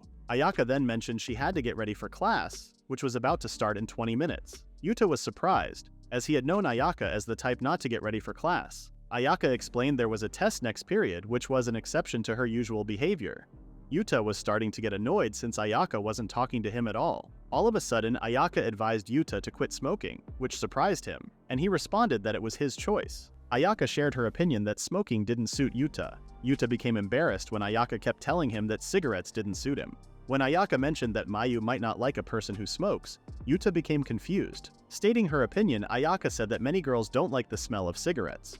Yuta had never thought of the smell as a problem since he didn't smoke at home and had never smoked in front of Mayu. Listening to Yuta, Ayaka thought Yuta was making it sound like Mayu was at his house all the time. Yuta was unable to answer Ayaka since Mayu had been visiting his home lately. Ayaka was getting annoyed with Yuta as he kept asking why she was in a bad mood. Ayaka then told Yuta he had a lot of nerve being pushy and wasn't afraid of being hated by her. Ayaka was surprised when Yuta told her he was genuinely worried about her since she was his friend. Having been friends with Yuta for 4 to 5 years, Ayaka believed she could no longer hide her secret from Yuta. Since it bothered him so much, Ayaka promised to tell him, but Yuta would first have to get her a cafe latte from a vending machine. Yuta was getting more curious after seeing Ayaka's facial expression and wondered if there was a reason she couldn't tell him. After taking a sip of her cafe latte, Ayaka slammed her beverage down, telling Yuta she couldn't forgive the guys who never showed up for class, but asked her to show them her notes. Yuta was still confused after Ayaka revealed what was bothering her. As Ayaka explained the situation and what put her in a bad mood, Yuta suggested that Ayaka ask for payment from the students who requested her notes. However, Ayaka didn't want to ask for money, believing it wasn't worth the effort. Upon learning that some students were taking advantage of Ayaka, Yuta understood if Ayaka had reached her tipping point, as she was the type to be friends with everyone. After learning what was bothering Ayaka, Yuta realized he was also part of the problem since he was one of the idiots who took advantage of Ayaka's notes. Yuta admitted he often didn't attend lectures because he wasn't a morning person, or was just being lazy. Every time he missed lectures, he would borrow Ayaka's notes. Even when Yuta did attend lectures, he would still borrow her notes because he learned more from them. Yuta could only remember returning the favor a few times. Listening to Ayaka complain, Yuta felt guilt hitting him all at once. Unable to take it anymore, Yuta apologized to Ayaka, ashamed of being one of those who took advantage of her. Yuta didn't expect it when Ayaka told him she didn't mind lending her notes to him. When Yuta asked why she was fine with it, Ayaka told him she didn't know either, and guessed she got something out of lending her notes to him. When Yuta asked what she meant, Ayaka told him he would owe her, and she would use that to her advantage. The two then parted with Ayaka in a slightly better mood. During class, Yuta took the exam with extreme focus. However, after the exam, he felt like his life had ended in many ways. Yuta told Ayaka he couldn't solve the question, which surprised her since she had already pointed out some possible questions for him. Wondering if Yuta would be okay, Ayaka revealed that they would be throwing a party tomorrow to say goodbye to all the tests they had taken. Ayaka then asked Yuta if he was interested in tagging along, as it had been a while since he went out with a big group. Realizing Ayaka was right, Yuta was surprised at how quickly Ayaka had already sent him a form to join. Since the party was an open club, Ayaka was sure Yuta would have fun once he had a few drinks. Now that they were free for a while, Ayaka suggested they enjoy their long spring break. Yuta agreed, as they had 2 months of spring break. Ayaka remembered she was going on a trip with her club and told Yuta how she was looking forward to it. Remembering Ayaka was in an outdoor club, Yuta asked if she was going to the mountains. Ayaka shared that they would be going to an onsen and eating crabs, which left Yuta confused since he couldn't see the trip as an outdoor activity. When Ayaka asked Yuta if he had been going to his club lately, Yuta told her he hadn't. For Yuta, the basketball club was a cozy place with a moderately serious atmosphere, but there were some people who knew his ex-girlfriend. Ever since the affair, Yuta didn't want to be questioned about the breakup. He hadn't shown up at the basketball club for the past 2 months. Ayaka advised Yuta to visit his club, sure it would help him unwind. Agreeing with Ayaka, Yuta messaged his teammate saying he planned to visit the club again. As the two went their separate ways, Yuta suddenly received a message from Mayu asking if they could meet. Calling Yuta, Mayu asked if he would like to have lunch with her. Yuta refused Mayu's offer since he was planning to visit his club for the first time in a while. Mayu was a bit disappointed, as she had already turned down her friend's lunch invitation. For her own convenience, Mayu believed Yuta should accompany her since he was a good senpai. Yuta had no choice but to accept Mayu's lunch invitation. When Yuta and Mayu met up, Yuta noticed how Mayu attracted lots of attention. When Mayu asked where they would have lunch, Yuta mentioned his plans to go to his club and hoped Mayu would allow him to go. Mayu outright refused but then came up with a solution, telling Yuta she could just go to his club, which surprised Yuta. He pleaded with her not to go. Mayu was looking forward to watching Yuta play basketball and wondered how he would perform. Yuta could only hope Mayu's visit wouldn't cause any misunderstandings. Visiting his club, Yuta thanked his teammate Tudu Masato for lending him his gym uniform. Tudu mentioned how it had been a while since he saw Yuta at the gym and believed it was because he got dumped by his girlfriend. Yuta then tried to clarify with Tudu that he didn't just get dumped. Yuta had been friends with Tudu since they first entered college and he felt comfortable hanging around him. Yuta reminded Tudu that he got cheated on, and that reason alone made Yuta think about how lame it was. Yuta then wanted to make sure that they left the conversation with him dumping his ex. Agreeing with Yuta that getting cheated on was lame, Tudu praised him for dumping his ex-girlfriend before it was too late. Tudu then pointed to the girl standing by the entrance as he noticed that she had been looking at them for a while. It was revealed that the girl was none other than Mayu, who attracted attention from all the boys at the gym. Yuta had forgotten that he brought Mayu with him and explained to Tudu that the girl was his junior. When Tudu asked if she was Yuta's new girlfriend, Yuta responded that Mayu was not his girlfriend. Tudu believed Yuta's words as he knew Yuta wouldn't want to get a girlfriend so soon. Listening to Tudu, Yuta thought about how he also wanted to have a girlfriend again. But he couldn't help being hesitant about dating after what he had recently experienced with Reina. When Tudu asked about Ayaka, Yuta told him again that it was a different story with Ayaka and that they were just close friends. Though Yuta kept saying they were just friends, it made Tudu unable to understand his logic. Tudu was curious as to how Yuta could stay friends with such a beautiful woman and not fall in love with her. Yuta tried putting Tudu in his position, but Tudu clarified that it would be impossible for him to fall in love with a friend since he already had a girlfriend. Praising Mayu's looks, Tudu asked Yuta how he met such a cute junior, to which Yuta responded that he just bumped into her. Showing a smile, Yuta then approached Mayu. Entering the gym, Mayu commented on how she had always liked the smell inside the gym. Seeing the guys play basketball so intensely, Yuta could immediately tell that the cause of the sudden behavior was none other than Mayu. When Mayu asked where she should go, Yuta pointed to the second floor and told her she could watch from there by herself. Pulling Yuta, Mayu complained that it was too far, and asked if she couldn't watch from up close, as she believed watching basketball up close was much better. Yuta warned Mayu that it was dangerous on the first floor, as there was a possibility that a ball or something could come flying toward her.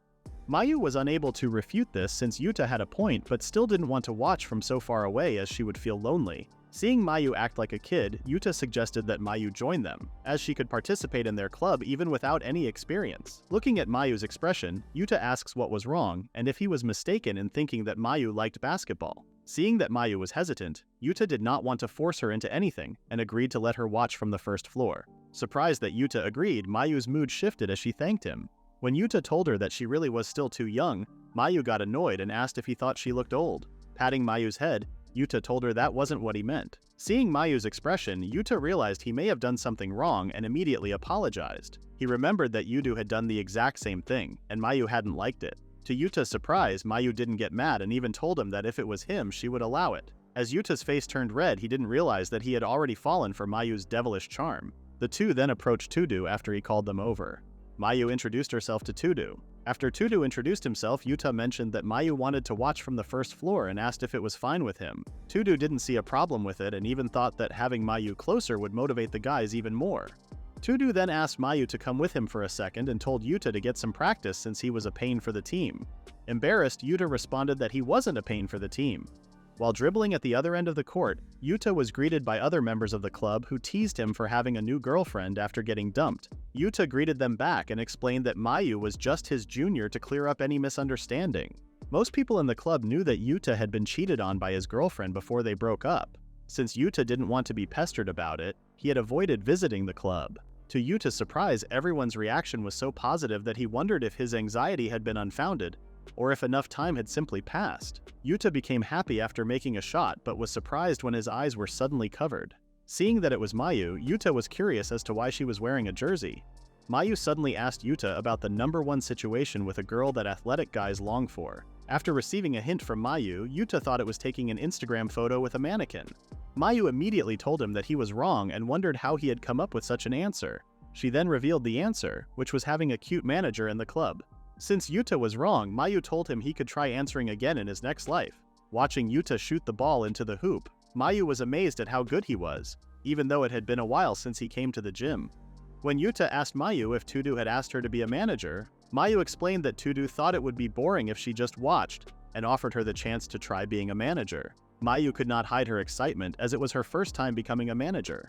With a plain reaction, Yuta simply told her not to get in the way. Closing her eyes and shooting the ball, Mayu hit the rim, causing the ball to bounce back and hit her on the head. After getting knocked down, Mayu called out to Yuta, telling him she hated basketball. But Yuta didn't care whether she hated the sport or not. Stretching out her arms, Mayu asked Yuta to pull her up, and to her surprise, Yuta easily lifted her by grabbing her arm. Calling Yuta a pervert, Mayu pointed out that she had held out her hands but didn't expect Yuta to grab her arm, making her think Yuta was a strange person. Yuta explained that it felt weird for him to hold hands, but Mayu refuted, insisting that grabbing her upper arm was 100 times worse.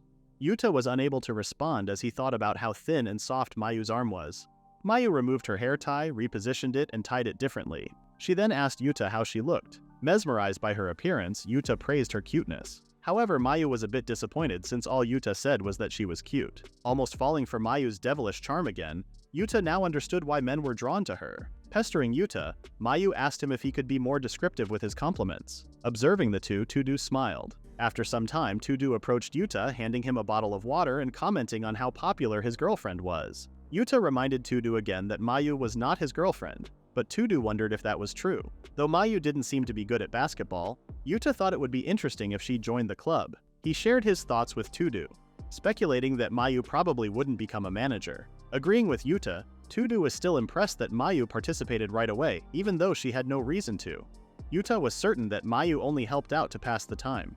He realized that he had been spending more time with her and accepted that Mayu likely thought of hanging out with him as just a way to pass time, which he believed was why she felt comfortable coming over to his house. Tudu was even more impressed with Mayu after learning that she was willing to do all kinds of things just to pass the time. He advised Yuta to learn from her and lighten up. Yuta responded by telling Tudu that there was no need, as being himself was what felt most comfortable. Agreeing, Tudu expressed how glad he was that Yuta had gotten back on his feet. After leaving the gym, Mayu and Yuta headed to a cafe, where Mayu was very pleased to eat sweets. Yuta was glad to see her happy and suggested she relax and enjoy the meal since it was his treat. Mayu was surprised as she thought they had agreed that she would be the one to treat him. Yuta was sure that Mayu was exhausted from suddenly participating in the club and having to act as a manager. No longer refusing the offer, Mayu thanked Yuta for treating her. She thought it was adorable to see Yuta enjoying himself while playing basketball, and expressed how much fun she had watching him play. Yuta would have preferred if Mayu had said that he looked cool, but Mayu explained that if a woman tells a man he looked adorable, it's considered a high compliment. Having so much fun reminded Mayu of her time in the basketball club. Yuta was surprised, as he didn't know that Mayu had been part of a basketball club. Seeing Yuta's expression, Mayu immediately realized that he was underestimating her. She told him that she used to be really good, though she couldn't compare to Ayaka. Yuta hadn't expected to hear Ayaka's name, especially in the context of her having been in a basketball club. In high school, Yuta had asked Ayaka if she ever joined a club, but she had only told him that she was in the Go Home Club since middle school because she liked having time to herself. Noticing Yuta's confused expression, Mayu realized Ayaka hadn't told him about her past. When Yuta asked what she meant, Mayu brushed it off, saying it was nothing. Part of Yuta wanted to ask more about Ayaka's past, but he hesitated to press Mayu for details. In the end, he decided that he would ask Ayaka about it himself. Once they finished eating, Mayu suggested they go to Yuta's place and hang out like they always did. She then mentioned feeling like cooking something special for Yuta's dinner at her own expense. Although Yuta wasn't particularly excited about doing the same thing they usually did, he agreed after hearing that Mayu would cook something special. Later that night, Yuta was washing the dishes while talking to Ayaka on the phone. Mid-conversation, Yuta interrupted Ayaka, suggesting they talk about the matter again when they were back at college, as he remembered something urgent. Guessing that Yuta was just going to surf the net, Ayaka told him he could do whatever he wanted. Continuing the conversation, Ayaka asked if Yuta was still doing the dishes, as she couldn't hear him over the sound of running water. Noticing that Yuta had been washing dishes longer than usual, Ayaka pointed it out, causing Yuta to freeze as he remembered that Mayu had used a lot of dishes while cooking for him. Yuta explained that he had been putting things off during test week and told Ayaka she had no idea what it was like to live alone. Feeling underestimated, Ayaka confidently told Yuta that she could handle all the housework, even during test week. When she offered to help clean his house, Yuta was excited at first but quickly realized that Mayu and Ayaka would probably just end up arguing instead of helping. When Yuta declined the offer, Ayaka playfully told him that she would have gone to help if he had agreed, leaving Yuta speechless. Having known Ayaka since high school and spent so much time with her, Yuta wondered why she had hidden her basketball past from him. He was worried that bringing it up might create tension in their relationship. Finally, Yuta mentioned that he had learned Ayaka played basketball back in middle school. Ayaka froze and then asked Yuta who had told him that. Yuta becomes worried and asks Ayaka if he said something wrong. When Ayaka responded that it's not bad but unable to explain the reason, Yuta notices how Ayaka is being unusually vague, making him think she's afraid of something. Yuta wanted to tell Ayaka that she didn't have to tell him if she didn't want to. Yuta believes that Ayaka hid something from him because they're very close. Back in high school, Yuta had seen many boys trying to make connections to Ayaka with ulterior motives. Although Ayaka dealt with it casually, Yuta still saw her fiddling with her phone like she was bored. Back then, Yuta thought to himself how pretense wouldn't work on someone like Ayaka. For Ayaka, Yuta must remain genuine, with no pretense. From the day he started talking to Ayaka, Yuta decided to have a straightforward relationship with her. Yuta feels a bit sad for not knowing something about his friend. Picking up his phone, Yuta changed his mind and told Ayaka that if she didn't want to share, he would pester her until she told her secret. Surprised by Yuta's answer, Ayaka thought he was an idiot. Ayaka is unable to share what happened before when she was part of the basketball club right now. But when the time is right, she promised to reveal what happened. Yuta felt happy as Ayaka sounded like she was about to reveal the secret. Ayaka promised that she would and hoped Yuta would wait for her and not say a word, which Yuta agreed to. When Ayaka asked Yuta why he suddenly asked about her past with the basketball club, she was pleased to hear that the reason was simple and not for some reason for her own good. Knowing Ayaka, Yuta knows she does not like that kind of nonsense.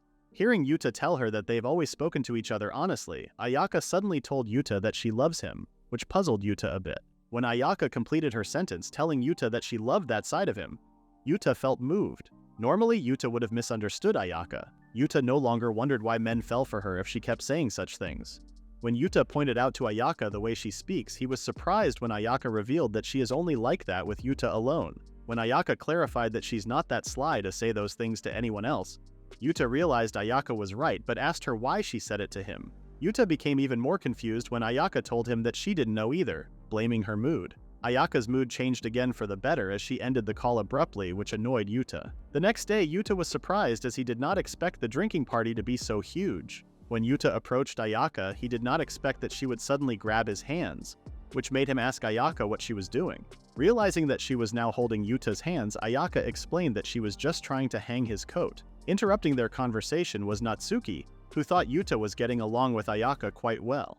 Meeting each other again after the Christmas mixer party, Natsuki had been looking forward to seeing Yuta again after learning from Ayaka that he would be attending. The two immediately talked about the latest episode of Hijajushi. When Natsuki asked Yuta what club he's in, Yuta responded that he's currently in the basketball club, but only goes when he feels like it. Upon hearing Yuta's answer, Natsuki suggested he join their club. Natsuki was insistent that Yuta join them even halfway, as it was one way to get in through connections. When Natsuki revealed that Ayaka would become the club's vice president next year, Yuta was surprised at how well Ayaka was doing. Yuta then told Natsuki that he would think about her offer. After Ayaka handed out the drinks, a man called everyone's attention, praising everyone for doing their best with the exams. After livening the mood, the man revealed that he and the third-year students would be retiring next month and wanted the next president to take the lead moving forward. The man, known as Itsuki, was told that the next president would not be coming to the party. Shocked by the sudden news, Itsuki was left with no other choice but to call on the next vice president instead. Standing in front of everyone, Ayaka raised a toast, congratulating them for doing a good job on the test.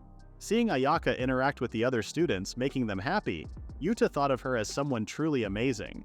Back in the day, people would talk about Ayaka, saying she was a person hard to get along with, but after seeing what Ayaka has become now, Yuta believes it's the result of the relationships Ayaka has nurtured through her own efforts. Natsuki then called out Yuta for staring at Ayaka too much, not even acknowledging her presence after returning from the restroom. As Yuta apologized, Natsuki understood why Yuta stared at Ayaka, since it couldn't be helped to admire her. Not only is Ayaka beautiful, but she is also the sun that shines on everyone. Yuta laughed, agreeing with Natsuki's statement. Natsuki then revealed that their club selects members based on their looks, which is why they have lots of cute girl members. Yuta thought the outdoor club was crazy for choosing its members for their looks. Not expecting Yuta's reaction, Natsuki asked Yuta if he didn't like that kind of thing. When Yuta shared his opinion on the matter, Natsuki revealed that Ayaka also felt the same as Yuta about the selection of members. Yuta didn't expect Ayaka's opinion, even though she's the vice president of the club. Most of the people who joined the club didn't know about the selection process, and only found out about it later. Natsuki found it very ironic that Ayaka hated their selection process, commenting that Ayaka was the one who benefited the most from it. Realizing she might have shared something bad with Yuta, Natsuki immediately apologized. Yuta understood Natsuki as there are others who think differently. When Natsuki shared how Ayaka is a really nice person, Yuta responded that he would no longer comment on it since they were at a drinking party. Yuta knows that Ayaka already expected to hear such remarks about her. Getting angry at a drinking party on Ayaka's behalf wouldn't help her. Yuta wondered if Ayaka would get mad if someone said something about him behind his back. Yuta became surprised when Natsuki suddenly asked him if he was going out with Ayaka. Clearing the misunderstanding again, Yuta repeated that he is not in a relationship with Ayaka. Natsuki then mentioned that if Yuta did end up getting a girlfriend, Ayaka might think that he's cheating on her. Confused by the topic, Yuta noticed how Natsuki was really pushing him and Ayaka. Yuta received a message from Mayu, asking when he would come home, as she planned to visit him since she was just nearby. However, Mayu became annoyed when Yuta messaged her back, telling her to go home since he would be coming home late. Seeing Yuta's expression change, Natsuki guessed that Yuta was messaging a girl. Surprised, Yuta asked how Natsuki thought it was a girl. Natsuki just told Yuta that she could somehow tell. Suddenly, Yuta received a call which surprised him. Yuta then apologized and excused himself to answer the call. Seeing Yuta leave, Natsuki teased him for being so popular with the ladies. Believing the caller to be Mayu, Yuta wondered if she called to protest. However, Yuta was surprised when he saw that it was not Mayu, but an unknown caller. After answering the call, Yuta was shocked to learn that the person on the other line was none other than his ex-girlfriend, Reina. While everyone was having fun at the party, Yuta was having difficulty responding to Reina. It had been a while since they last spoke on the phone, and Reina assumed that Yuta had already blocked her online. Yuta had thought of blocking Reina right after they broke up, but he never expected Reina to call him again. Yuta mentioned that he was currently at a drinking party and asked Reina to say what she needed to say. Reina replied that she had already told Yuta what she wanted, reminding him that she wanted them to meet again. Remembering when Reina had whispered to him, Yuta thought she was just being polite. He immediately declined the offer, which made Reina ask why. Unable to believe she would even ask, Yuta wanted to tell her that they were already over but remained silent instead. All of a sudden, Ayaka appeared at the door looking for Yuta but immediately apologized upon realizing he was on the phone. Hearing the voices on the other end, Reina became curious and asked if it was his girlfriend and what he was up to. When Yuta mentioned that he just occasionally went to the club, Reina realized he was the same as ever. Hearing such words from Reina, Yuta couldn't believe that was all she had to say after dating for so long.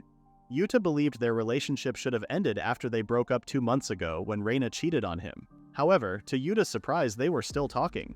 Shaking his head, Yuta knew he had to cut off any connection with Reina now, or he would never be able to move on. With a change of tone, Yuta told Reina that they had nothing to do with each other anymore and asked that she not contact him again.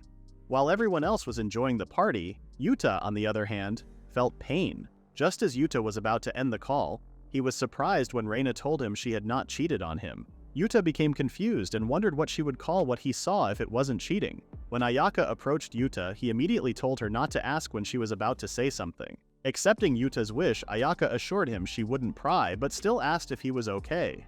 After seeing Ayaka's smile, Yuta replied that he was fine. With the rain still pouring down hard, Yuta was now at his home, reading Ayaka's message that the rest of them were headed to a karaoke bar. Mayu, who was also at Yuta's house, told him that she was almost done with the dishes. Since she had also finished the laundry, Mayu advised Yuta to just lay back and relax, to which Yuta was very grateful. Mayu then teased Yuta, saying he was lucky since he had just been killing time at the convenience store. Yuta responded by telling her that she should be sorry for barging into his home late at night. Despite his conversation with Reina earlier, Yuta believed he could still enjoy the party. However, Reina's last words lingered in his mind, making him wonder what she meant. Not wanting to dwell on it, Yuta covered his eyes. Sensing that something was wrong, Mayu tried to get his attention, knowing the usual Yuta would have scolded her by now. When Yuta didn't respond and just turned his back, Mayu became worried and kept pestering him. With Mayu's hand on his face, Yuta felt he didn't need to think about his problems for the moment. Commenting on how nice her hand felt because it was cold, Mayu replied that it should be cold since she had just washed the dishes. She then teased and comforted Yuta in her own way. With Mayu's hand still on his face, Yuta asked if she wanted to stay the night. Yuta wasn't sure if it was because of the alcohol he'd consumed, or because he'd always harbored the desire for her to stay. To Yuta's unintentional invitation, it didn't take long for Mayu to respond. Growing more playful, Mayu asked if he was okay with her staying even though she hadn't brought a change of clothes. Yuta was shocked when Mayu suddenly pulled out his clothes from the drawer. Mayu found it crazy that Yuta would let her stay in his home until the last train of the day. Mayu then tells Yuta to relax, as she just wants to fix the mess and will refold the clothes and put them back in. Yuta becomes somewhat relieved after hearing Mayu's explanation. Grabbing one of Yuta's clothes, she asked him if she could borrow it. Yuta agreed and apologized to Mayu for not having any women's stuff. Mayu did not mind and even thought it would be creepy if he had women's things in his house. Mayu confirmed with Yuta that he didn't really have a girlfriend, which relieved her since she was staying the night. Yuta revealed to her that he currently does not have a girlfriend as he had just recently broken up with his ex-girlfriend. Not expecting Yuta's revelation, Mayu asked how long Yuta and his ex-girlfriend were together. When Yuta mentioned that it was about a year, Mayu commented that it was pretty long since her relationship had lasted only 3 months. Hearing Yuta's response, Mayu thought he was judging her. Seeing Mayu laugh, Yuta's mood brightened. After some time, Yuta fell asleep on his bed while Mayu was taking a shower. Waking up from his nap, Yuta realized he had accidentally fallen asleep. Now wearing Yuta's clothes, Mayu asked if she had woken him up. Surprised and turning red, Yuta immediately turned around. Yuta's reaction made Mayu worry, and she advised him to drink some water, but Yuta refused. After seeing Mayu in front of him, wearing his clothes and fresh out of the bath, Yuta would normally be thrilled. However, he was still feeling the headache from all the drinking at the party. Mayu became annoyed after receiving a bland reaction from Yuta. As Mayu was about to say something, Yuta cut her off, finishing what she was about to say before thanking her for the treat and saying goodnight. Yuta became momentarily blinded by the light when Mayu removed his blanket. Feeling something cold on his face, Mayu explained that it was a hangover reliever she had bought at the convenience store earlier. After drinking it, Yuta told her that it was dangerous to go out late at night. Mayu pointed out how she didn't want to hear such a lecture from someone who wouldn't let her stay over when it was already late at night. After receiving thanks from Yuta for the hangover reliever, Mayu was surprised when Yuta commented on how cute she looked, even without makeup. Mayu became happy and gave Yuta 100 points, explaining that girls love those types of compliments. When Yuta asked what kind of compliment was 0 points, Mayu revealed that if someone mentioned they were cuter without makeup. When Yuta asked for the reason, Mayu explained that it would make girls like her question why they were putting on makeup in the first place. Mayu became annoyed since there are many people who would say to girls that they look cute without makeup, not getting the girl's point. Seeing Mayu acting out, Yuta tried to calm her and suggested that they sleep. While Mayu was blow-drying her hair, Yuta realized that Mayu was really staying over for the night, which made him a little nervous. Mayu was surprised when Yuta appeared behind her.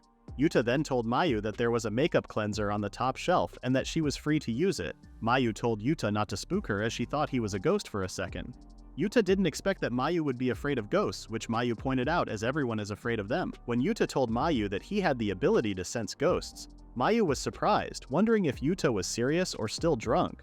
When Yuta was about to share an experience he had in the 3rd grade, Mayu ran away, as she did not want to hear it and would rather go to sleep. Seeing how fast Mayu ran away, Yuta then revealed that he was just joking. Covering herself with the blanket, Mayu told Yuta that she really couldn't stand ghosts.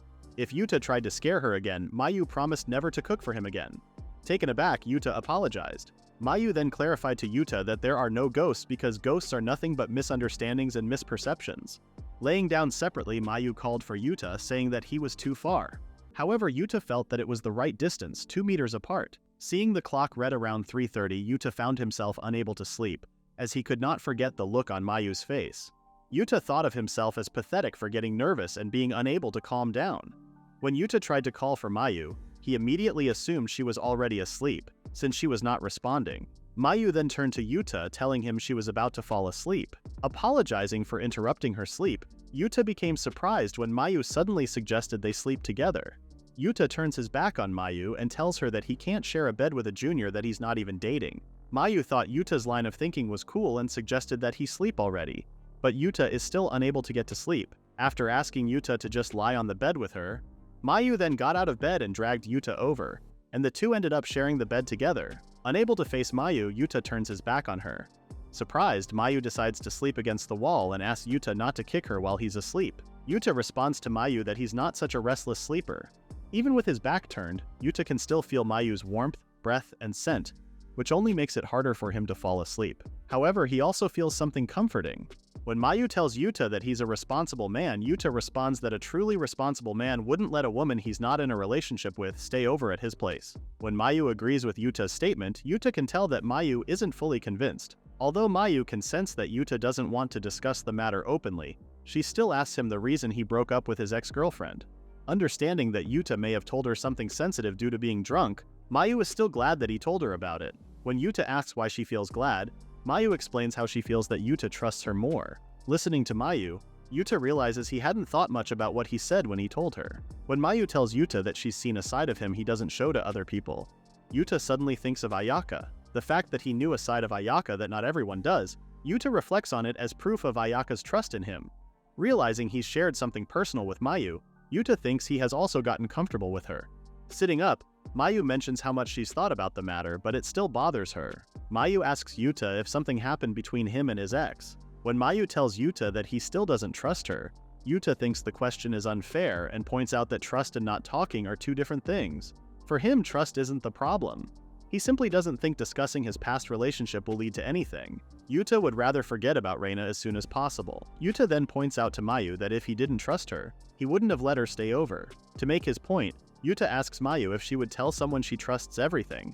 Seeing Yuta's point, Mayu finally understands that sharing something personal is also different from trusting someone. Mayu guesses that everyone is like that, which is a comforting thought.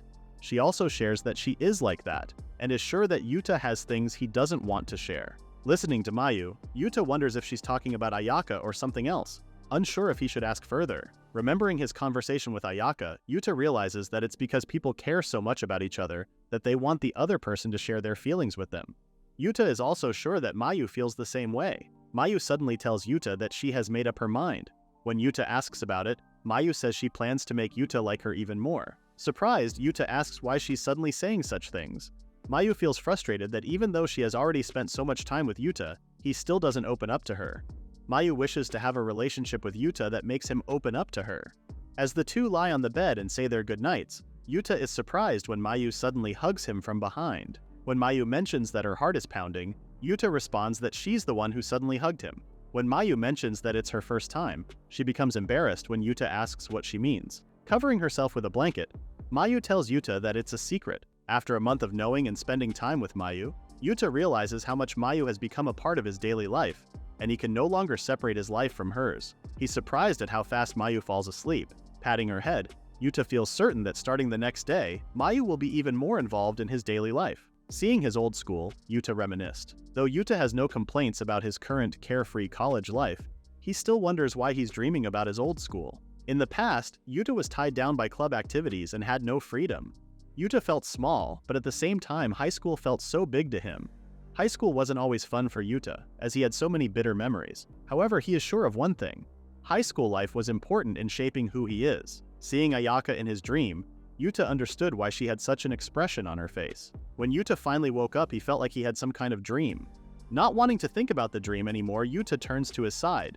Yuta became curious as he felt something in his hand. When Yuta finally looks at what he is holding, he is surprised to learn that it was Mayu's chest.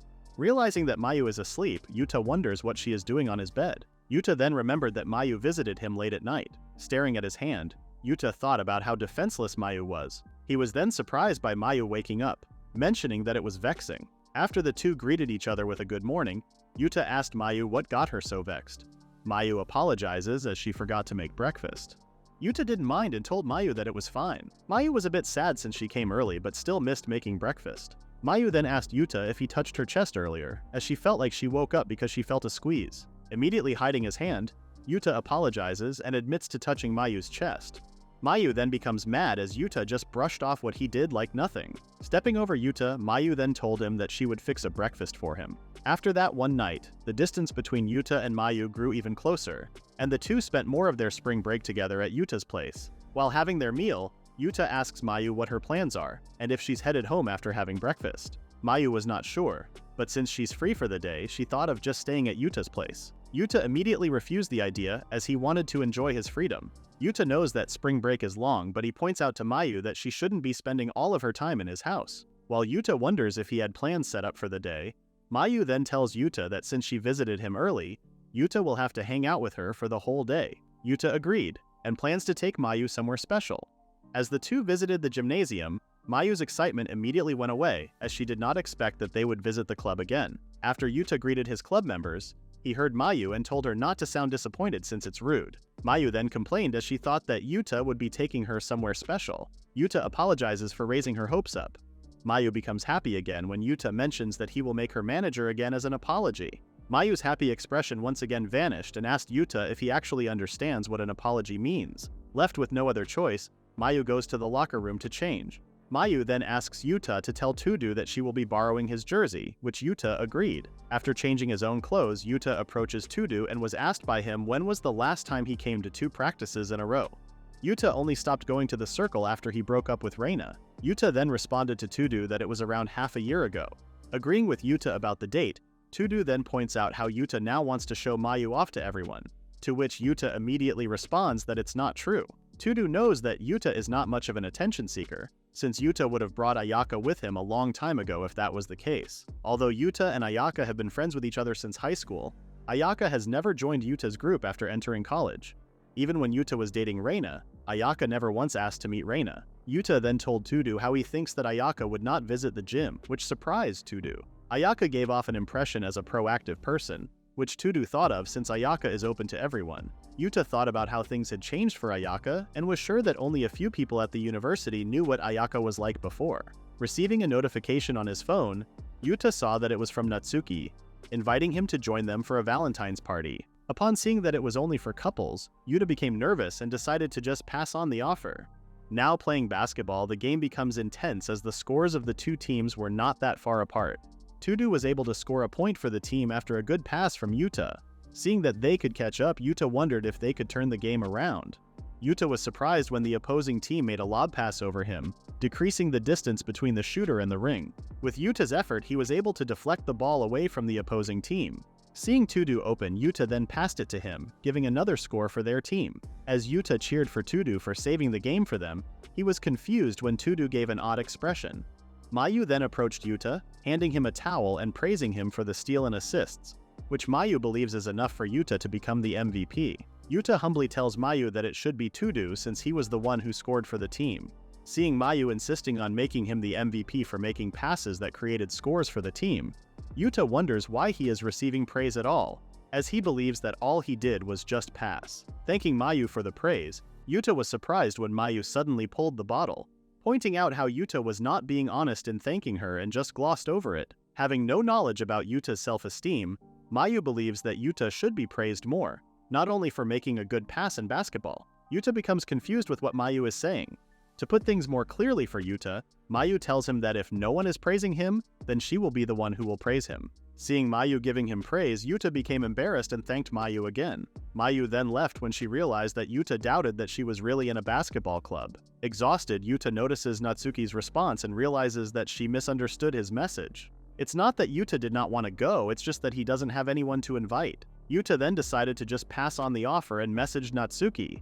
Tudu then approached Yuta, giving him a bottle as the MVP reward and also his treat. Thanking Tudu for the treat, Yuta shared how Mayu also mentioned that he's the MVP. After sharing what happened between him and Mayu earlier before storming off, Tudu shares how he knows exactly what Mayu felt since he knows what Yuta is like. Giving Yuta a thumbs up, Tudu praises him for giving him great passes, which led to a nice play.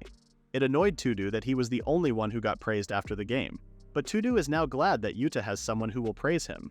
Embarrassed, Yuta tells Tudu that he does not know how to respond to his praises. Receiving a response from Natsuki, informing him that the party would be fun, Yuta did not think that Natsuki would come down on him like that. Yuta thought that Natsuki was a little too eager for a casual invitation. Seeing the invitation on Yuta's phone, Tudu thought that the event sounded fun and suggested that Yuta invite Mayu, as he's sure that Mayu would happily go with him. Yuta agrees that Mayu would definitely agree to join him, but he couldn't take Mayu to a place where alcohol is being served.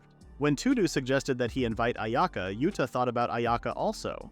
However, he believes that it is impossible since she's a busy person.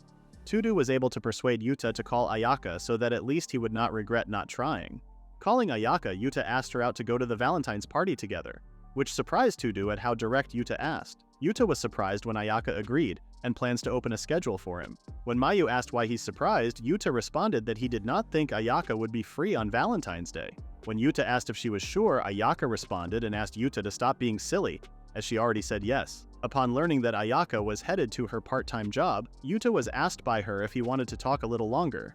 However, Yuta declined since he's currently at his club. As Tudu mentioned that calling Ayaka was the right call, and even thought of her as a good friend, Yuta thought that Ayaka has now found herself a good surrounding. Yuta has decided to attend the Valentine's Day party. However, he later learned that he was invited by Natsuki for a reason. While Mayu is reading a manga at Yuta's place, she tells him that she has plans for the day, meaning she will not be making him dinner. Yuta has no problem with it, as he also has plans, which Mayu finds surprising, thinking it's rare for him to have any plans at all. When Mayu mentions that it's neither Yuta's usual part-time work nor his circle day, Yuta feels a bit unnerved, not expecting Mayu to know his schedule so well. Mayu then tells Yuta not to make her sound suspicious and points out a calendar, explaining that anyone could know his plans with just one glance. When Mayu asks Yuta about his plans for the day, she does not expect that he would be attending a party. Hearing Yuta mention that the party is off-limits to minors, Mayu is shocked and tells Yuta she's not sure how to send him off to a party like that. Seeing Mayu's reaction, Yuta wonders what kind of crazy misunderstanding she might be having, as she seems to be overreacting to the term off-limits to minors. Mayu lashes out, calling Yuta a creep for enjoying her embarrassment. Noticing the time, Yuta realizes that it's time for him to leave and tells Mayu that he's headed out. Since Mayu also has plans, Yuta suggests that she should go home too. But Mayu insists on staying a little longer since she is currently watching something and is at a good part. Yuta then stands in front of Mayu and surprises her by handing her a key. When Yuta tells Mayu to lock the door and drop the key in the mailbox, she initially thinks it's a spare key, but after learning that it's his original key, Mayu feels like she has gotten one step closer to Yuta. Finally leaving and lending Mayu his key, Yuta realizes he didn't receive any chocolates from her. At the station, Ayaka is starting to attract attention from the guys because of how beautiful she looks. When the two finally meet, Yuta is surprised at how Ayaka looks even more beautiful than usual. Yuta becomes embarrassed when Ayaka points out that he is dressed in his normal clothes, just like what he would wear to a lecture. Since Yuta thought they'd only be talking and drinking, he assumed no one would mind what he wore. As they're headed to a Valentine's Day event, Ayaka asks Yuta if he even looked at the picture Natsuki sent him, explaining that men and women will be randomly paired to chat, and if a woman likes a man, she will give him chocolates. Listening to Ayaka, Yuta is shocked and curious about what kind of event it is. After Yuta says he's fine with not receiving chocolates, he suddenly becomes a bit downhearted and asks if he could go home. Ayaka then protests, reminding him that she needs him as a partner to enter the party. She reassures Yuta that he'll be fine, as she plans to give her chocolate to him. Yuta is surprised when Ayaka suddenly hands him her chocolate. Seeing his reaction, Ayaka asks if he doesn't like it. Yuta explains that he's just surprised since it's the first time he has received chocolate from her. Realizing Yuta is right, Ayaka tells him he's lucky. Ayaka then mentions that women are expected to make multiple chocolates and that she's certain Yuta will receive some from others too. When they arrive at the venue, they're both stunned by the grandness of the event. Yuta whispers that the place looks like it would set someone back at least 7,000 yen. Confused, Ayaka agrees that the venue must have cost a lot. When Yuta and Ayaka finally spot Natsuki in the crowd, they're surprised to see her with Yudu, Mayu's ex-boyfriend. The host of the party then takes the stage and introduces himself as Tsuda, asking everyone to raise their hand if they have already received chocolate. Ayaka is a bit mad at Yuta for not raising his hand, assuming the chocolate she gave him doesn't count. As Ayaka announces her intention to find a potential boyfriend at the event, Yuta senses that Ayaka's chocolates will be anything but scarce. Natsuki and Yudu approach them, and when Yudu sees Yuta holding chocolate, he asks Ayaka if she also plans to give him some, to which Ayaka responds that she does, as she made a lot. As one of the hosts explains the event's mechanics, Yuta realizes the attendees have significant freedom in their interactions. When Yuta sees that his partner's number is 30, he doesn't expect to be paired with Natsuki. As they begin to chat, Natsuki starts by thanking Yuta for accepting her invitation. When Yuta asks if she's one of the organizers, Natsuki replies that she's simply friends with the organizer, which is why she received extra invitations. Though Yuta learns that Natsuki invited other guys, he's still puzzled by her persistent line chat. When Yuta asks Natsuki why she invited him, she hints that he'll soon find out. As their time together ends, Natsuki expresses her relief at pairing with Yuta first. Yuta feels the same and promises to bring the manga they discussed next time. When Natsuki notices Yuta staring at her chocolate, she apologizes, explaining that it wouldn't feel right to give chocolate to someone she already knows. Yuta understands, sure that Natsuki didn't make as many chocolates as Ayaka. He realizes he mentioned Ayaka's name to escape the awkward moment. As they discuss Ayaka's enjoyable time with her partner, Natsuki asks if Yuta isn't interested in dating Ayaka. Yuta laughs, reminding Natsuki that he doesn't see Ayaka in a romantic way. When Natsuki mentions that they've been friends for a long time, Yuta confirms but becomes curious if he ever told Natsuki how long he's known Ayaka. As the two part ways, Yuta begins interacting with others and receives some chocolates. Realizing Ayaka is nearby, he's invited by her to take a break outside. Sitting on a bench, Ayaka notices how exhausted Yuta looks, and Yuta is surprised at how good Ayaka has become at talking with others. However, Ayaka says she still struggles to be as open with others as she is with Yuta. She envies Yuta for his ability to open up to people he barely knows. Yuta reveals he's the same as her, finding it hard to open up to new people. Recently, he's noticed Ayaka's smile, which he credits to her efforts. Before heading back inside, Yuta praises Ayaka for always being amazing. While taking an order, Yuta hears a familiar voice and realizes it's Yudu exchanging contact information with another woman. As the host announces the last match of the event and encourages everyone to make it memorable, Yuta searches for his partner, shocked to see it's Natsuki. Remembering her words, Yuta is surprised when Ayaka suddenly grabs his shoulder, Seeing his odd reaction, Ayaka asks if he's okay. Yuta assures her he's fine and steps away as his number is called. His expression darkens, having realized the truth the moment he saw someone familiar. It's revealed that Yuta's final partner is none other than Reina, marking the second time they've encountered each other since their breakup. When Yuta first asked Reina to go out with him, Reina asked if he would be happy if she did. Yuta was unable to answer at first, but when Reina asked why he wanted to go out with her, Yuta responded that he wanted to be happy. Reina laughed at Yuta's response and agreed to go out with him, making sure that he would be happy. Back in the present, Yuta did not look well after being paired with his ex-girlfriend Reina. Feeling embarrassed, Reina asked Yuta to stop staring so hard at her. When Reina heard that they were going to meet, she put in more effort than usual. Puzzled, Yuta asked why and thought there was no need for her to go the extra mile. Reina felt she needed to do it. After being in a relationship with Yuta for a long time, Reina knew how he thought and believed he would assume that people they've broken up with should not put in an effort, which was why Reina decided to put in more effort. Seeing Reina smiling, Yuta could not believe she could still smile brightly at her ex-boyfriend. Yuta told Reina he was heading to the toilet since his stomach was hurting. Surprised, Reina became worried and asked Yuta if he had eaten something bad. When Yuta revealed that he lied, Reina responded that his behavior was awful. Yuta did not like Reina's response and wanted to tell her that cheating was 100 times worse. However, he said nothing, which also confused him as to why he couldn't say his thoughts. Remembering the phone call he had with Reina the other day, Yuta thought that if Reina really hadn't cheated on him, then his accusations would be misplaced. Yuta straightened his thoughts and decided to ask Reina about the phone call. During the last 10 minutes of the event, everyone was happy to speak with the person they were paired with, except for Yuta. Sighing, Yuta told Reina that they should just chat normally for now. However, Reina interrupted him by saying she did not cheat on him. Shocked, Yuta asked how she could say such a thing so casually. Reina laughed and said that if she didn't go straight to the point, Yuta would run away after the pairing time was up. Yuta admitted he would run away from her after the event finished. Seeing Natsuki looking at them, Yuta realized that Reina and Natsuki were friends, which Reina confirmed and added that she was going to meet Natsuki after the party. Yuta then thought what Reina had said earlier was strange and asked if she didn't know they were going to meet. Suddenly, Reina grabbed Yuta's arm and pointed to the bar. As the two sat and were poured a drink, Reina tried offering the drink to Yuta, but he refused it. Surprised, Reina remembered that it was a drink Yuta liked, the White Lady cocktail. As Reina kept talking, she realized she was getting off track. Answering Yuta's question, Reina told him that she was not expecting to meet him. Yuta was surprised and assumed that Reina had asked Natsuki to arrange a meetup. When Reina learned about Yuta's response to the invitation, she gave up on her intentions and asked Yuta not to blame Natsuki. Sighing, Yuta put his head down on the table, wishing not to think about anything else right now. When Yuta was asked about how many chocolates he had received so far, he responded that he only got one. Handing him a chocolate, Reina told him it would be her second one. Surprised, Yuta assumed that Reina hadn't made chocolate after learning of his decision. However, Reina still made one just in case something happened. Shoving the chocolate on Yuta's chest, Reina told him that if he did not accept it, she would make him take it. Left with no choice, Yuta accepted the chocolate. Reina suddenly revealed that what she had told him earlier was a lie. She had put a lot of effort into her makeup and outfit, but she felt it was unfair telling Yuta about it. Yuta became confused and asked Reina why she was telling him now. Reina responded that she had changed her mind. Before Reina could continue, the host informed everyone that the last pairing time was over, and that everyone was free to stay or leave the venue. Releasing a sigh of relief, Yuta excused himself, surprising Reina.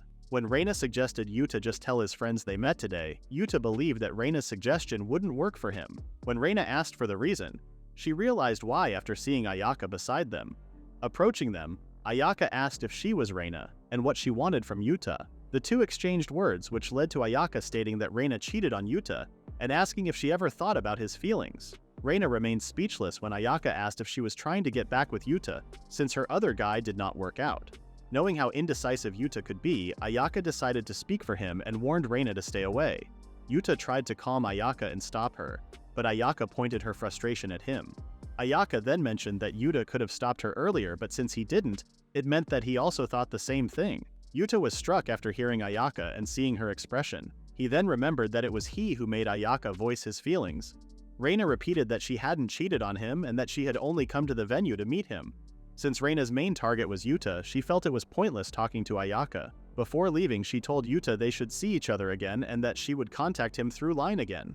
Yuta asked Reina not to contact him but was surprised when she suddenly held his chest. Later that night, both Yuta and Ayaka got drunk. Being carried by Reina, Yuta felt sick.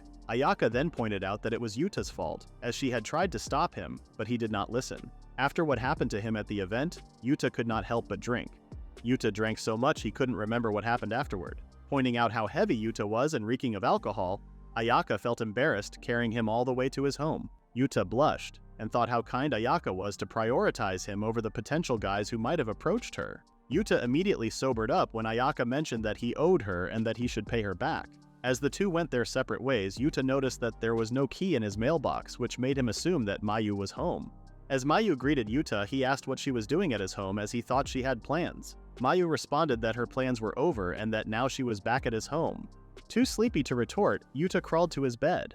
Seeing that Yuta was drunk again, Mayu still asked if he knew what day it was. Since Yuta did not answer properly, Mayu told him that it was Valentine's Day and asked if it had been a good day for him. Mayu was surprised when she saw the chocolate boxes Yuta brought. She became more annoyed when Yuta gave a simple response as she tried to threaten him by going after him and leaving the chocolate she made on the bed. When Yuta finally focused and realized Mayu had given him chocolate, he immediately sobered up and thanked her for it, expressing how happy he was to receive chocolate from her. Listening to Yuta, Mayu's mood immediately changed and she accused him of playing with his feelings. Meanwhile, Reina was with Natsuki. Reina then shared how glad she was to have met Yuta at the event. After her conversation with him, Reina believed she would have to tell Yuta about the day she held hands with someone other than him, finally revealing the truth about what Yuta saw. While Yuta was scrolling through social media on his phone at home, he was surprised when he suddenly received a call from Mayu. After greeting Yuta with a good morning, Mayu's cheery mood turned sour when Yuta just asked what she wanted. Mayu then asked Yuta to be at least a little nicer to her, since she had given him chocolates a week before, and she then insisted that Yuta greet her with a good morning as well. Yuta greeted Mayu and then told her goodbye. Mayu asked Yuta not to end the call right away, explaining that she just wanted to hear his voice before she left for her part-time job. Hearing Mayu's reason, Yuta agreed to stay on the line. Happy, Mayu asked if they could talk for an hour, to which Yuta responded that he would give her only 10 minutes since she had work. As the two continued their conversation, Mayu learned that Yuta was also on social media and wanted to follow him. Confused, Yuta asked why she wanted to follow him. He then thought that he and Mayu had known each other for a while now, but they weren't yet connected on social media. After telling Mayu that he doesn't post much, he sent her the link to his profile. Yuta then received a follow-back request from Mayu and was surprised to see that her profile was locked. Mayu pointed out that she hadn't yet granted him permission, which was why the profile was locked. Yuta thought it was unfair of Mayu to let him follow her account while he couldn't see hers. Mayu agreed to accept Yuta's request but asked him not to laugh after seeing her profile. After viewing the photos, Yuta noticed one picture and realized it was from a salon model session. Staring at the photos, Yuta mentioned "pretty," which surprised Mayu as she hadn't expected to hear a compliment from him that morning. Yuta then realized his slip-up, having spoken his mind. He noticed that Mayu had relatively few followers and asked her about it. Mayu revealed that she only shared her account with people she was close with, and that Yuta was the first guy she had shared it with. Since 10 minutes had passed, Mayu then told Yuta that she would be heading to work and ended the call. Upon learning that Mayu shared her account only with her closest friends, Yuta realized that her account showed her genuine self. He then tapped the heart button on a picture where Mayu was celebrating her birthday. After some time, Mayu was enjoying her meal at a ramen shop. After posting a picture of her food on social media, she immediately received a message from Yuta, informing her that he used to go to the exact ramen shop and suggesting that she try their shoyu ramen. Mayu was pleased that Yuta had noticed her post so quickly. A woman then entered the ramen shop, and it was revealed to be Reina. Sitting near Mayu, Reina also ordered the shoyu ramen. Not knowing who Reina was, Mayu admired her beauty, wondering if they were around the same age. Mayu then switched to another account, which revealed that she had many followers. The account she had shared with Yuta was only for people she was close with, while her other account was public. Mayu used this public account to connect with friends who worked as salon models or frequently used social media. By giving Yuta her personal account, Mayu wanted him to see her genuine self. As Mayu reached for her water while looking at her phone, she unknowingly touched Reina's hand. The two apologized and Reina offered to pour Mayu a drink. When Reina started a casual conversation, she apologized and explained that it was unusual for her to meet someone her age there. Mayu felt the same way and noted that they had even ended up sitting next to each other at the counter.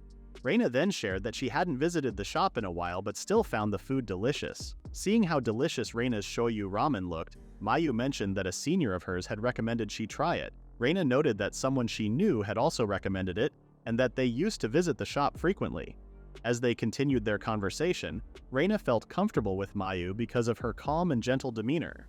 Mayu, on the other hand, felt as if she were hanging out with Yuta. After asking each other's names, they introduced themselves and smiled, agreeing to try the shoyu ramen the next time since it had been recommended by someone close to each of them. Checking her phone, Mayu realized she now had to leave. When she stood up, Reina asked if they could exchange contacts if they met at the ramen shop again. Mayu happily agreed before leaving. Reina then savored her meal after waving goodbye to Mayu. At the campus, Yuta received a message from Ayaka asking for his whereabouts. After sending Ayaka his location, Yuta then bought fried chicken. When Ayaka finally found Yuta, he was surprised and asked her how she knew he was at the convenience store. After clarifying to Ayaka that they were not meeting at the convenience store, Yuta then suggested that she stay outside since the place was crowded. Ayaka was a bit disappointed about being forced to go outside after going all the way to another building to look for Yuta. Ayaka's sad look immediately vanished after being given junk food by Yuta. Sitting on a bench, Yuta asked Ayaka why she called him in the middle of spring break. Ayaka then revealed that she got a trip voucher and asked Yuta if he wanted to join her. Since it was her first time going on a trip with Yuta, Ayaka wanted to make the trip more fun. After being handed a discount voucher by her acquaintance, Ayaka decided to invite Yuta. Ayaka pointed out that a co-op could help them make their trip even cheaper. Impressed to have received a discount voucher for a ryokan, Yuta guessed that Ayaka had now expanded her circle of acquaintances since she entered the university. Yuta then wondered why Ayaka would invite him, given the level of connection she had. On top of that, Yuta wondered what other people would think if they heard that a young man and a young woman who weren't even in a relationship were going on a trip together. When Ayaka asked Yuta if he was thinking about something silly, he immediately admitted it. Ayaka asked Yuta if he would come with her. Yuta was silent for a moment, thinking their relationship wouldn't fall apart because they went on a trip together. Yuta responded to Ayaka that they must make the trip a fun one. Ayaka was very pleased to hear Yuta's response. Ayaka became embarrassed when Yuta suddenly mentioned how pretty she looked even from his location. Ayaka then asked why he suddenly complimented her. Holding his chin, Yuta began to wonder to himself why he had suddenly complimented Ayaka. He then ran past Ayaka telling her he was just giving his opinion. As the two ran up the stairs, Yuta thought that nothing would ever change, and both he and Ayaka would always be the same, ever since that day in high school. Later that night, Mayu learned that Yuta would be going on a trip, but found it awkward for only two guys to go on a trip together. After being asked by Mayu about the trip, Yuta thought it might cause some problems, so he didn't mention that the other person he was going with was Ayaka. As Mayu had just gotten back from her part-time job, Yuta asked what she was doing at his house. Mayu was confused as to why Yuta even needed to ask, and told him that she visited because she wanted to see him. However, Mayu only received a cold response from him.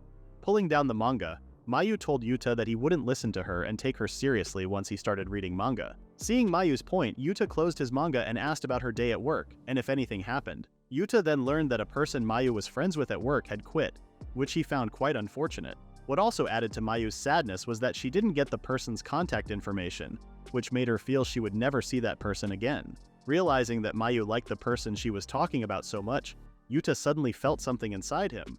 Not liking how arrogant Yuta sounded, Mayu pointed out that she didn't like how Yuta sounded and clarified that the person she was talking about was a woman. When Yuta realized this, Mayu teased him for thinking she was talking about a man. When Yuta responded that he was only thinking about his value, Mayu asked him to comfort her a little since she was feeling a bit sad. When Yuta asked what Mayu wanted from him, Mayu responded that she wanted peace of mind, as she somehow felt at ease when she was with Yuta. After hearing what Mayu said, Yuta thought that he might also feel the same way. The reason Yuta felt bothered earlier was because he had spent more and more time with Mayu. As Mayu was about to leave, Yuta advised her not to dwell too much on her problems and to just do her best at her part-time job tomorrow. While talking about the person she had met but hadn't gotten contact information from, Mayu asked Yuta if he would also disappear. Yuta reassured her that he wouldn't and suggested she go home. Feeling at ease, Mayu told Yuta she would visit again before saying goodnight and leaving. Some 2 weeks later, the day of Yuta's trip with Ayaka arrived. The hot spring inn Yoshimi was located 2.5 hours away by express bus. Seeing that they were almost at the location, Yuta praised the place for looking great. Ayaka then pointed out to Yuta that he was too close, which he then apologized for. Although he knew it was a trip, Yuta realized he might be too excited. As the bus finally stopped and the passengers were now getting out, Ayaka realized they had missed the timing, and that they might not be able to get off for a while. Agreeing with Ayaka, Yuta suggested they wait until everyone else got off. When an old lady called for Yuta and Ayaka's attention, he wasn't sure if she was talking about them since she mentioned a couple. Ayaka then pointed out to Yuta that the old lady was talking about them, and insisted that he move quickly so they could leave. When Yuta and Ayaka were finally off the bus, the two thanked the old lady. The old man then mentioned that seeing the young couple reminded him of the time when he was younger. While Ayaka was busy talking with the old couple, Yuta wondered why Ayaka didn't deny that the two of them were a couple. The old man then told his wife that they shouldn't take up so much of Yuta and Ayaka's time since time is precious at their age. Before leaving, the old couple told the two to enjoy their time together and wished them a happy life. When Ayaka mentioned that she hoped to be like the old couple someday, Yuta was surprised and thought it sounded like they were a real couple. Seeing Yuta's reaction, Ayaka clarified that she didn't mean it with Yuta or anything. Pouting, Ayaka led the way to the hot spring while Yuta smiled behind her. When Yuta and Ayaka finally arrived at the inn, Yuta was surprised at how huge their room was. When Ayaka mentioned that she heard there's an open-air bath on the ground floor, Yuta was even more surprised to learn that the inn has 2 floors. On top of the inn having 2 floors, it also has a large open-air bath with an indoor bath. While Yuta was focused on his thoughts, Ayaka noticed his expression and assumed he was thinking of something silly. Yuta admitted it and shared with Ayaka how he wanted to try swimming in the bath. As he shared his itch to swim, Ayaka thought that Yuta could be weird sometimes. Stretching her body, Ayaka was pleased that they had decided to visit the inn. Yuta then pointed out how Ayaka already felt good, even though they had just arrived and hadn't done anything yet. Since it would just be the two of them, Ayaka suggested that they take the trip easy. Walking around the place, they both noticed how nice the atmosphere was and that the young people there were all well-mannered. Believing that they would absolutely have a nice relaxing time, they then passed a group of women taking pictures, prompting Ayaka to ask if Yuta wanted to take photos. Yuta immediately refused, feeling like he would be showing off. Ayaka retorted, pointing out that if it were her, she would be happy to see her friends going on trips on social media. Thinking that Yuta was just overthinking, Ayaka suggested he post a photo of her. Without hesitation, Yuta refused, knowing that posting Ayaka's photo would cause a ruckus. Knowing how carefully Ayaka had crafted her image, Yuta couldn't bear to think of being the one to ruin all her hard work. Ayaka pointed out that posting her photo wouldn't cause him any damage, rather, she would be the one to take the heat. Yuta responded that this was exactly why he didn't want to post Ayaka's picture. Surprised by his response, Ayaka then asked if he was worried about her and teased him for being serious in a weird way. Throwing out a random guess, Ayaka asked if he just wanted her to treat him to something. Yuta noticed they'd been receiving a lot of stares for a while and he realized the reason was none other than Ayaka, who was beside him. Ayaka shared her opinion that one's mood would be lifted after changing clothes, and Yuta couldn't help but think how the yukata suited Ayaka too well.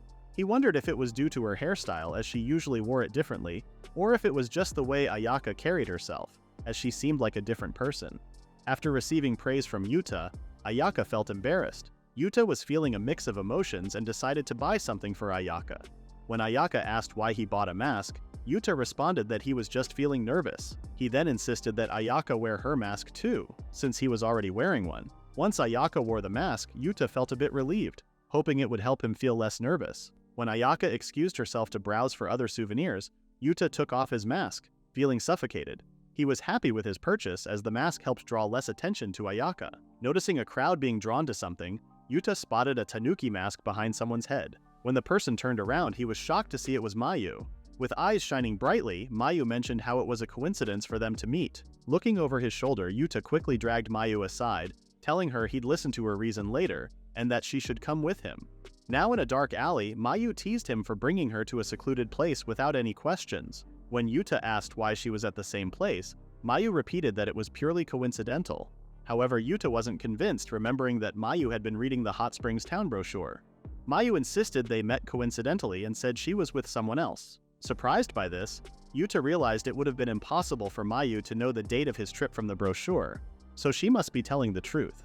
Apologizing and admitting his mistake, Yuta then asked who Mayu was with and if it was college friends. Mayu replied that she was with a girl she met at her part-time job. When Yuta suggested they split up so as not to leave Mayu's friend waiting, Mayu suddenly dragged him out of the alley. Mayu then mentioned that she had been waiting for Yuta's impression of her wearing a yukata. Feeling pressured, Yuta quickly put on his mask and told Mayu she looked pretty. Mayu then teased Yuta for being terrible at hiding his embarrassment. When Mayu finally left, Yuta took off his mask just in time to notice Ayaka approaching. As the two ladies passed by each other, Ayaka then asked Yuta about encountering Mayu even on vacation. Knowing he couldn't answer any better, Yuta simply told Ayaka it was all pure coincidence. When they returned to the inn, Ayaka served Yuta tea. After telling him she'd go take a bath first, Ayaka noticed how many tea snacks Yuta had consumed and reminded him they would still have dinner later. Yuta reassured Ayaka that it was fine, saying he was eating the tea snacks for health reasons. When Ayaka shared that eating a little before going to the hot spring would help with blood sugar levels, Yuta thought that eating more snacks might raise his blood sugar even higher. Grabbing Yuta's hand, Ayaka offered to take care of him if he was worried about his health. Yuta awkwardly laughed and asked Ayaka what she was saying. Ayaka then mentioned she was just joking and asked why he was taking it so seriously. Ayaka then left to take a bath, leaving Yuta speechless as he realized Ayaka was bathing alone. Yuta usually didn't take Ayaka's jokes seriously, but after noticing how she didn't deny the old couple's assumption that they were a couple, Yuta began to think about their relationship's future. He was aware that people around him thought he and Ayaka had a vague relationship, but Yuta really valued their bond and didn't want to ruin it. He was still curious about Mayu's reasons for inviting him on a trip. And although they were best friends, he wondered if Ayaka had invited him, knowing they might cross a line. Pouring himself a cup of tea, Yuta stared into the tea as his thoughts drifted back to when he first met Ayaka in high school. Seeing Ayaka at the window, Yuta asked what she was looking at. When Yuta received a look from Ayaka, he then reminded her that they had been in the same class since the first year and that there was no need for her to give him such a look. Ayaka was regarded by many as the most beautiful girl in high school.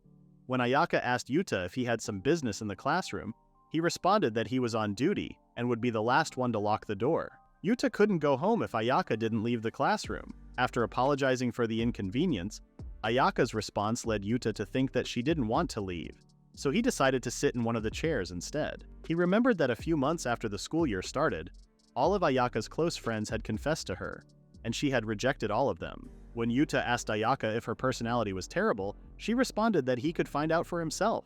Ayaka suddenly shared with Yuta that she had received another confession, and Yuta replied that such a thing was not unusual for her. When Ayaka repeated Yuta's words back to him, she laughed at his reaction and hoped they would get along well. Yuta noticed how Ayaka's voice sounded sad. Not knowing much about her and regardless of her popularity, Yuta thought about how he wanted to know Ayaka better. Other students then noticed how Yuta had started talking with Ayaka. They began eating lunch together during lunch breaks, and one day Ayaka shared that she had received another confession. Hearing Yuta's response, Ayaka asked how he would feel if a friend suddenly confessed to him. When Yuta said he'd be flattered, Ayaka thought it sounded stupid. When he asked about Sakashita's whereabouts, Ayaka responded that he probably wouldn't be joining them anymore. Yuta wondered what happened to Sakashita, as he had been close to Ayaka. Standing up, Ayaka revealed that Sakashita was the one who had confessed to her, and she had rejected him. Yuta was left alone after Ayaka left with her other friends. Staring at Ayaka, Yuta thought she might also feel burdened by the attention she received. When Ayaka once asked Yuta what he thought of her, she was pleased by his response and lent him her handkerchief to wipe his sweat. Yuta then noticed how the boys had also started avoiding Ayaka, and later found out that Sakashita was speaking badly about her. Sakashita was then dealt with by Ayaka's friends.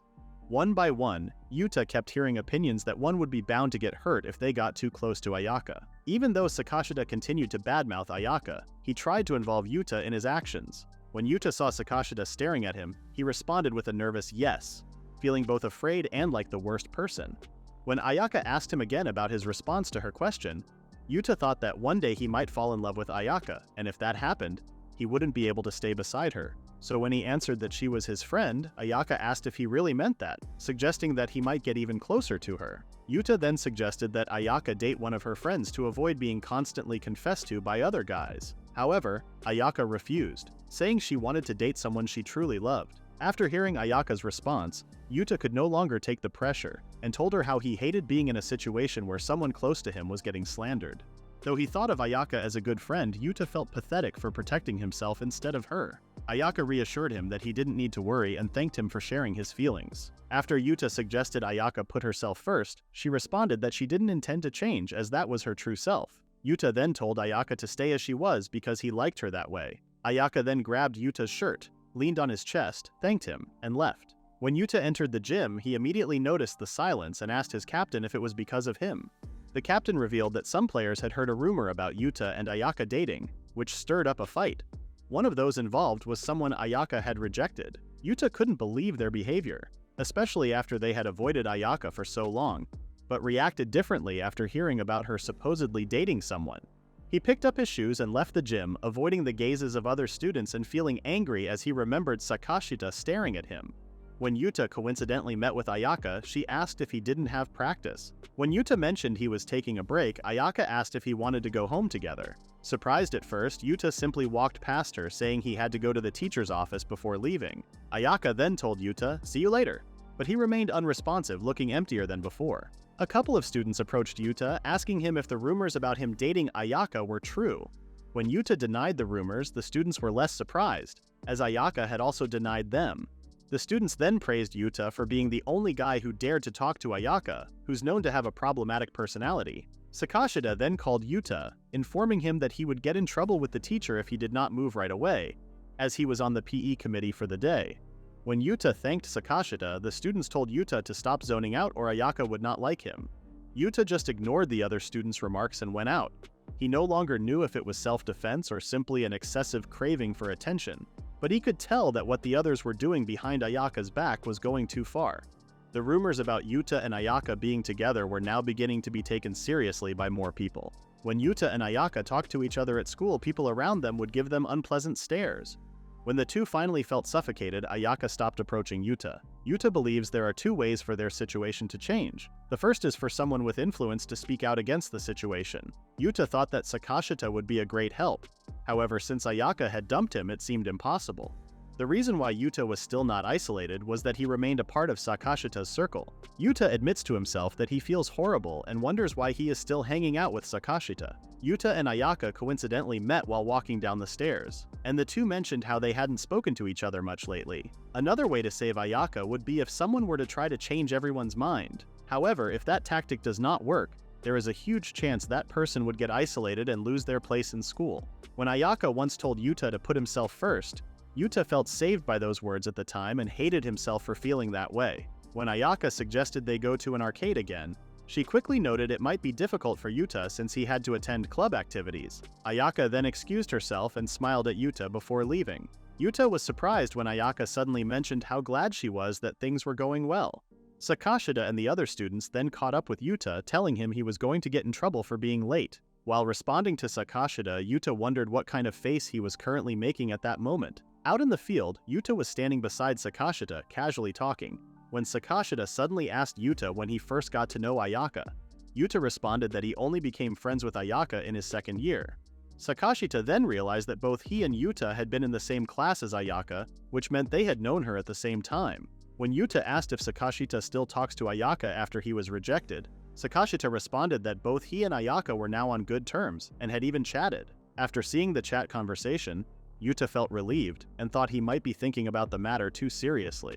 Yuta then tried to persuade Sakashita to tell everyone his story so that everyone could calm down. To Yuta's surprise, Sakashita refused, as he found it embarrassing to tell everyone he was still in contact with the person who rejected him. Yuta pleaded with Sakashita to clear up the misunderstanding and shared that Ayaka might still be hurting from the rumors about her and just did not want to show her vulnerable side. Sakashita revealed that he did not know anything about Ayaka's vulnerable side and clarified to Yuta that Ayaka might have shared her side with Yuta but not with him. Yuta couldn't believe that Sakashita wouldn't help Ayaka, even though they had gotten back on good terms. Sakashita revealed to Yuta that the reason he isolated Ayaka was not due to a mere lapse of temper, but rather a calculated plan. Sakashita needed to put Ayaka in a situation where he could confess to her again, and he figured the most effective way would be if he approached Ayaka when she was completely isolated. If people around her suddenly disappeared, Ayaka would then feel hurt and alone. Yuta finally realizes why Ayaka had that expression, as he knows Ayaka would never show her weakness. Sakashita did not expect that more people would get rejected by Ayaka and become more upset with her, which made him a bit scared. Sakashita then tried chatting with Ayaka online and was surprised that she responded with enthusiasm, making him think he had finally won her over.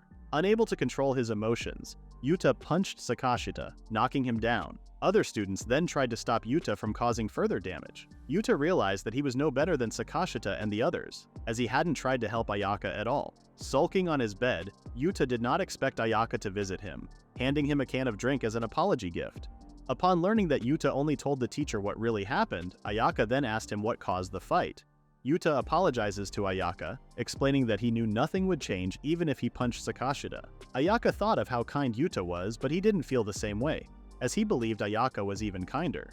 Yuta then asked Ayaka if she was chatting with Sakashita every day for his sake. Ayaka responded that it was for her sake and shared that her chats with Sakashita were never genuine in the first place. As Ayaka reflected on her behavior, she realized her stubbornness had caused both Yuta and herself a lot of pain. Ayaka then told Yuta that she would leave behind her current self, the one hurting him, and would change anew. Though Ayaka still didn't know what kind of person she would become, she was unafraid, knowing she could make it. After doing his own reflecting, Yuta promised Ayaka that if she found herself in a similar situation, he would not leave her alone, as he is a friend who would help her completely. As they established that they were now best friends, Ayaka then handed Yuta a cat keychain as a token of gratitude. The mood and atmosphere between them cleared up. Ayaka then told Yuta that if she ever got into trouble, she wouldn't hesitate to get him involved. Before leaving, Ayaka told Yuta to call her by her first name, which left him speechless. Back in the present time, Yuta realized he had fallen asleep while drinking tea and eating snacks. After having a nostalgic dream, Yuta still didn't know what would happen to his relationship with Ayaka, whether it would progress or end. Uncertain about the future, Yuta believed it was for the best. Yuta spit out his tea when Ayaka startled him by sneaking up behind him. She mentioned how surprised she was when Yuta called her by her family name. Thanks to his dream, Yuta now understood how Ayaka had changed. Ayaka had become more considerate and smoother in her dealings with others, all for the sake of change. Yuta then mentioned that there was one more thing that had changed about Ayaka. She had become more beautiful. Surprised, Ayaka asked Yuta why he was hitting on her, to which he quickly responded that it wasn't his intention. After Yuta finished his bath, the two were then served delicious food. When Ayaka brought up that they'd known each other for a long time, she asked if he was listening to her. Yuta replied that he was just counting how many years they had been friends. They both thought about how fast time had flown, as they had been friends for over 5 years. Ayaka then mentioned that if it were her high school self, she wouldn't think she could be as attentive as she is now. As Ayaka wondered if she had actually changed, Yuta told her she had changed a lot, yet also hadn't. Moving in front of Yuta, Ayaka then told him it was time for her to start checking and asked if he would let her. Wrapping her arms around him, Ayaka asked if he had ever fallen for her. Yuta found it hard to focus as Ayaka's cleavage was now in front of him. He then thought Ayaka had brought him on the trip so she could do whatever she wanted. Yuta felt trapped and didn't know what to do. Yuta could not utter a word after being asked by Ayaka if he had ever fallen for her. In a normal situation, Yuta's conversation with Ayaka would end in a joke. Yuta then thought that the reason why Ayaka invited him in the first place was to lure him in and interrogate him about how he feels about her. Since Yuta is the only guy close to her, Ayaka sometimes gets confused by the distance she feels between herself and Yuta. Seeing Ayaka's robe slipping, Yuta immediately closed his eyes. But Ayaka told him that it was fine for him to look, which puzzled him. When Ayaka mentioned that she doesn't mind if he stares at her, Yuta wonders what exactly Ayaka is about. He believes there are lines between him and Ayaka that must not be crossed. Yuta wanted to maintain his current relationship with Ayaka. However, without realizing it, he has held on to his feelings toward Ayaka to the point that he sometimes does not see her as a woman of interest. After joining the trip and seeing Ayaka wearing a beautiful yukata in front of him, Yuta could not help but feel something toward Ayaka. As the silence covered the room, he wondered why Ayaka was not saying anything and if she really wanted him to look at her body. Yuta knows that if he looks down, the relationship between him and Ayaka would change. Thinking of Ayaka, Yuta knows that his relationship with her is not something that can be lightly left to fate. When Ayaka saw that Yuta was staring at her face and not at her body, she then asked him why he did not look. When he responded that it was because she is important to him, Ayaka thought that was dumb and made it clear to him that he would not get a chance like that again. Ayaka suddenly hugged Yuta, praising him for passing the test. She was sure he would be wondering about her sudden behavior and revealed that she wanted to check if Yuta would ever fall for her. When Yuta asked for the reason, Ayaka explained how she thought it was her fault that Reina cheated on him. When Yuta asked why Ayaka would think that, Ayaka thought about the Valentine's party and realized that Reina seemed to know a lot about her despite barely having had a chance to meet. Yuta wanted to confirm with Ayaka if the reason they were on the trip was because of her guilt. Ayaka clarified to Yuta that it was not the reason and that she just wanted to come to the inn with him. When Ayaka mentioned that Yuta is someone she is very close with to even be invited on a trip, he then asked if she was hitting on him, which Ayaka laughed and admitted sounded like it. Ayaka then mentioned that she is fine with whatever the result of the test she conducted earlier was. Yuta then felt uncomfortable just thinking about what had happened. When the old lady who served them food commented on how close they seemed, Ayaka made it clear they were not a couple, which surprised the old lady. Yuta and Ayaka's relationship may seem strange to others, but for them, it is not strange as long as they are both happy. Yuta could no longer hold himself after drinking too much and ended up lying on the floor. Thinking about how much Ayaka had also drunk, Yuta wonders if she would be fine. Ayaka was surprised when Yuta suddenly called out her name. When Ayaka asked what was wrong, Yuta told her that there was no problem and advised her not to stay in the bath too long. Deciding to leave earlier, Ayaka thanked him for worrying about her. Unable to control his balance, Yuta ended up falling over inside the bath. Ayaka immediately threw her towel at him and told him not to look at her. After reminding him about his alcohol tolerance, Yuta told Ayaka how glad he was that they came on the trip. After pushing him onto the bed, Ayaka told him she also had fun. After the trip, Yuta returned home and was then confronted by Mayu about how they didn't get to see each other again. Yuta then pointed out how amazing it was that they met in a crowded place, and asking for a second time would be almost a miracle. Mayu mentioned that she sent him a message, hoping they could walk around together. When Yuta responded, "Maybe next time," Mayu hoped that Yuta would not say he couldn't afford another trip so soon, and that it would be weird if she covered for him. When Yuta just apologized, Mayu became worried and wondered what happened to him in the last 2 days. When Mayu asked why he was laughing, Yuta thought about how others might view their relationship as strange. Admitting that their relationship might seem odd, Mayu asked why he cared about what others thought of him. After listening to Mayu, Yuta realized that it was the same thing Ayaka had told him. Yuta guessed that he may have judged Mayu incorrectly. He suddenly received a message from Reina asking to meet again, and he wondered if it was a follow-up to their conversation at the Valentine's party. Yuta wanted to hear the rest of Reina's story to clear things up. When Mayu asked why he suddenly became quiet, Yuta replied that it was nothing, and pointed out to Mayu that she had now calmed down a little. After being friends with Ayaka for years, Yuta guessed that he had built up some sort of immunity to girls more than guys. Yuta thought how scary it would be if that immunity could be so easily broken. Mayu told Yuta how annoyed she was that he didn't react to her at all. As it was now dinner time, Mayu welcomed him back. Yuta felt happy and thought that his relationship with Mayu was also one of the good ones. 2 weeks had passed since Yuta took the trip with Ayaka, and his long spring break was also nearing its end. Laying on the floor, he kept calling for Mayu, wanting her to get up. Grabbing the pillow, Yuta then told Mayu to switch with him as it was his turn to lay back on his bed. As Yuta tried to pull the blanket off, Mayu kept resisting, even suggesting to Yuta that they just sleep together. However, Yuta was not swayed and told Mayu to let go of the blanket. Yuta felt at peace when he finally lay down on his bed and was not even bothered when Mayu called him a jerk. Mayu told Yuta that she was wearing her spring clothes today and asked for his opinion. Yuta commented on how it was hard for him to drag Mayu out of his bed with her spring clothes, and suggested that she wear winter clothes from the next day. Mayu became annoyed, not wanting to hear such a comment from Yuta, and grew even more annoyed when Yuta brushed her off. When Yuta thought of also switching out his clothes, Mayu became ecstatic and suggested that he go out shopping. Mayu was very excited to have finally stepped outside, while Yuta, on the other hand, had very low energy. Yuta then told Mayu not to make it sound like staying at home was miserable, and believed that staying at home felt like heaven. Mayu then responded that the only thing making home feel like heaven was her very own presence. She explained that since she is the one who does the housework and keeps Yuta's home nice and cozy, her very presence is what makes Yuta's home feel like heaven for him. Yuta then told Mayu how he appreciated all that she had done for him. Mayu was not at all sad after being treated by Yuta to a boba tea. When Yuta asked what the drink was, Mayu responded that it was very popular a while back. Mayu was shocked when Yuta refused when she offered that they swap drinks. Mayu kept insisting to Yuta that he let her take a sip of his drink. However, Yuta did not budge and refused Mayu's request.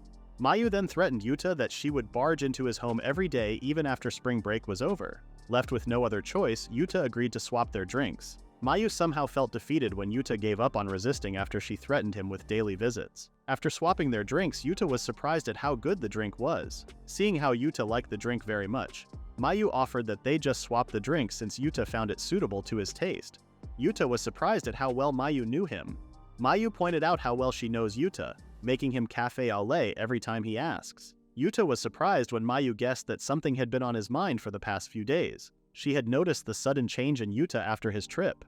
Mayu's guess was correct, as Yuta's mind was full of the message he received from Reina. While Yuta was struggling with how to answer Reina, he later realized that 2 weeks had passed. Yuta knew that nothing would change if he just kept thinking about the matter, and he then realized that the best way out of the situation was to get other people's opinions. Yuta preferred someone who didn't know about his relationship with Reina, and whom he could trust. 2 months after Yuta had this talk with Mayu, he could see how Mayu had already become a part of his everyday life. Mayu was surprised when Yuta revealed to her that he had received a message from his ex-girlfriend, wanting for them to meet alone. Mayu then made a joke of the situation by asking Yuta which of his exes he had received the message from. When Yuta revealed to Mayu that he had been cheated on by his ex, he then told her that she didn't have to mind her words.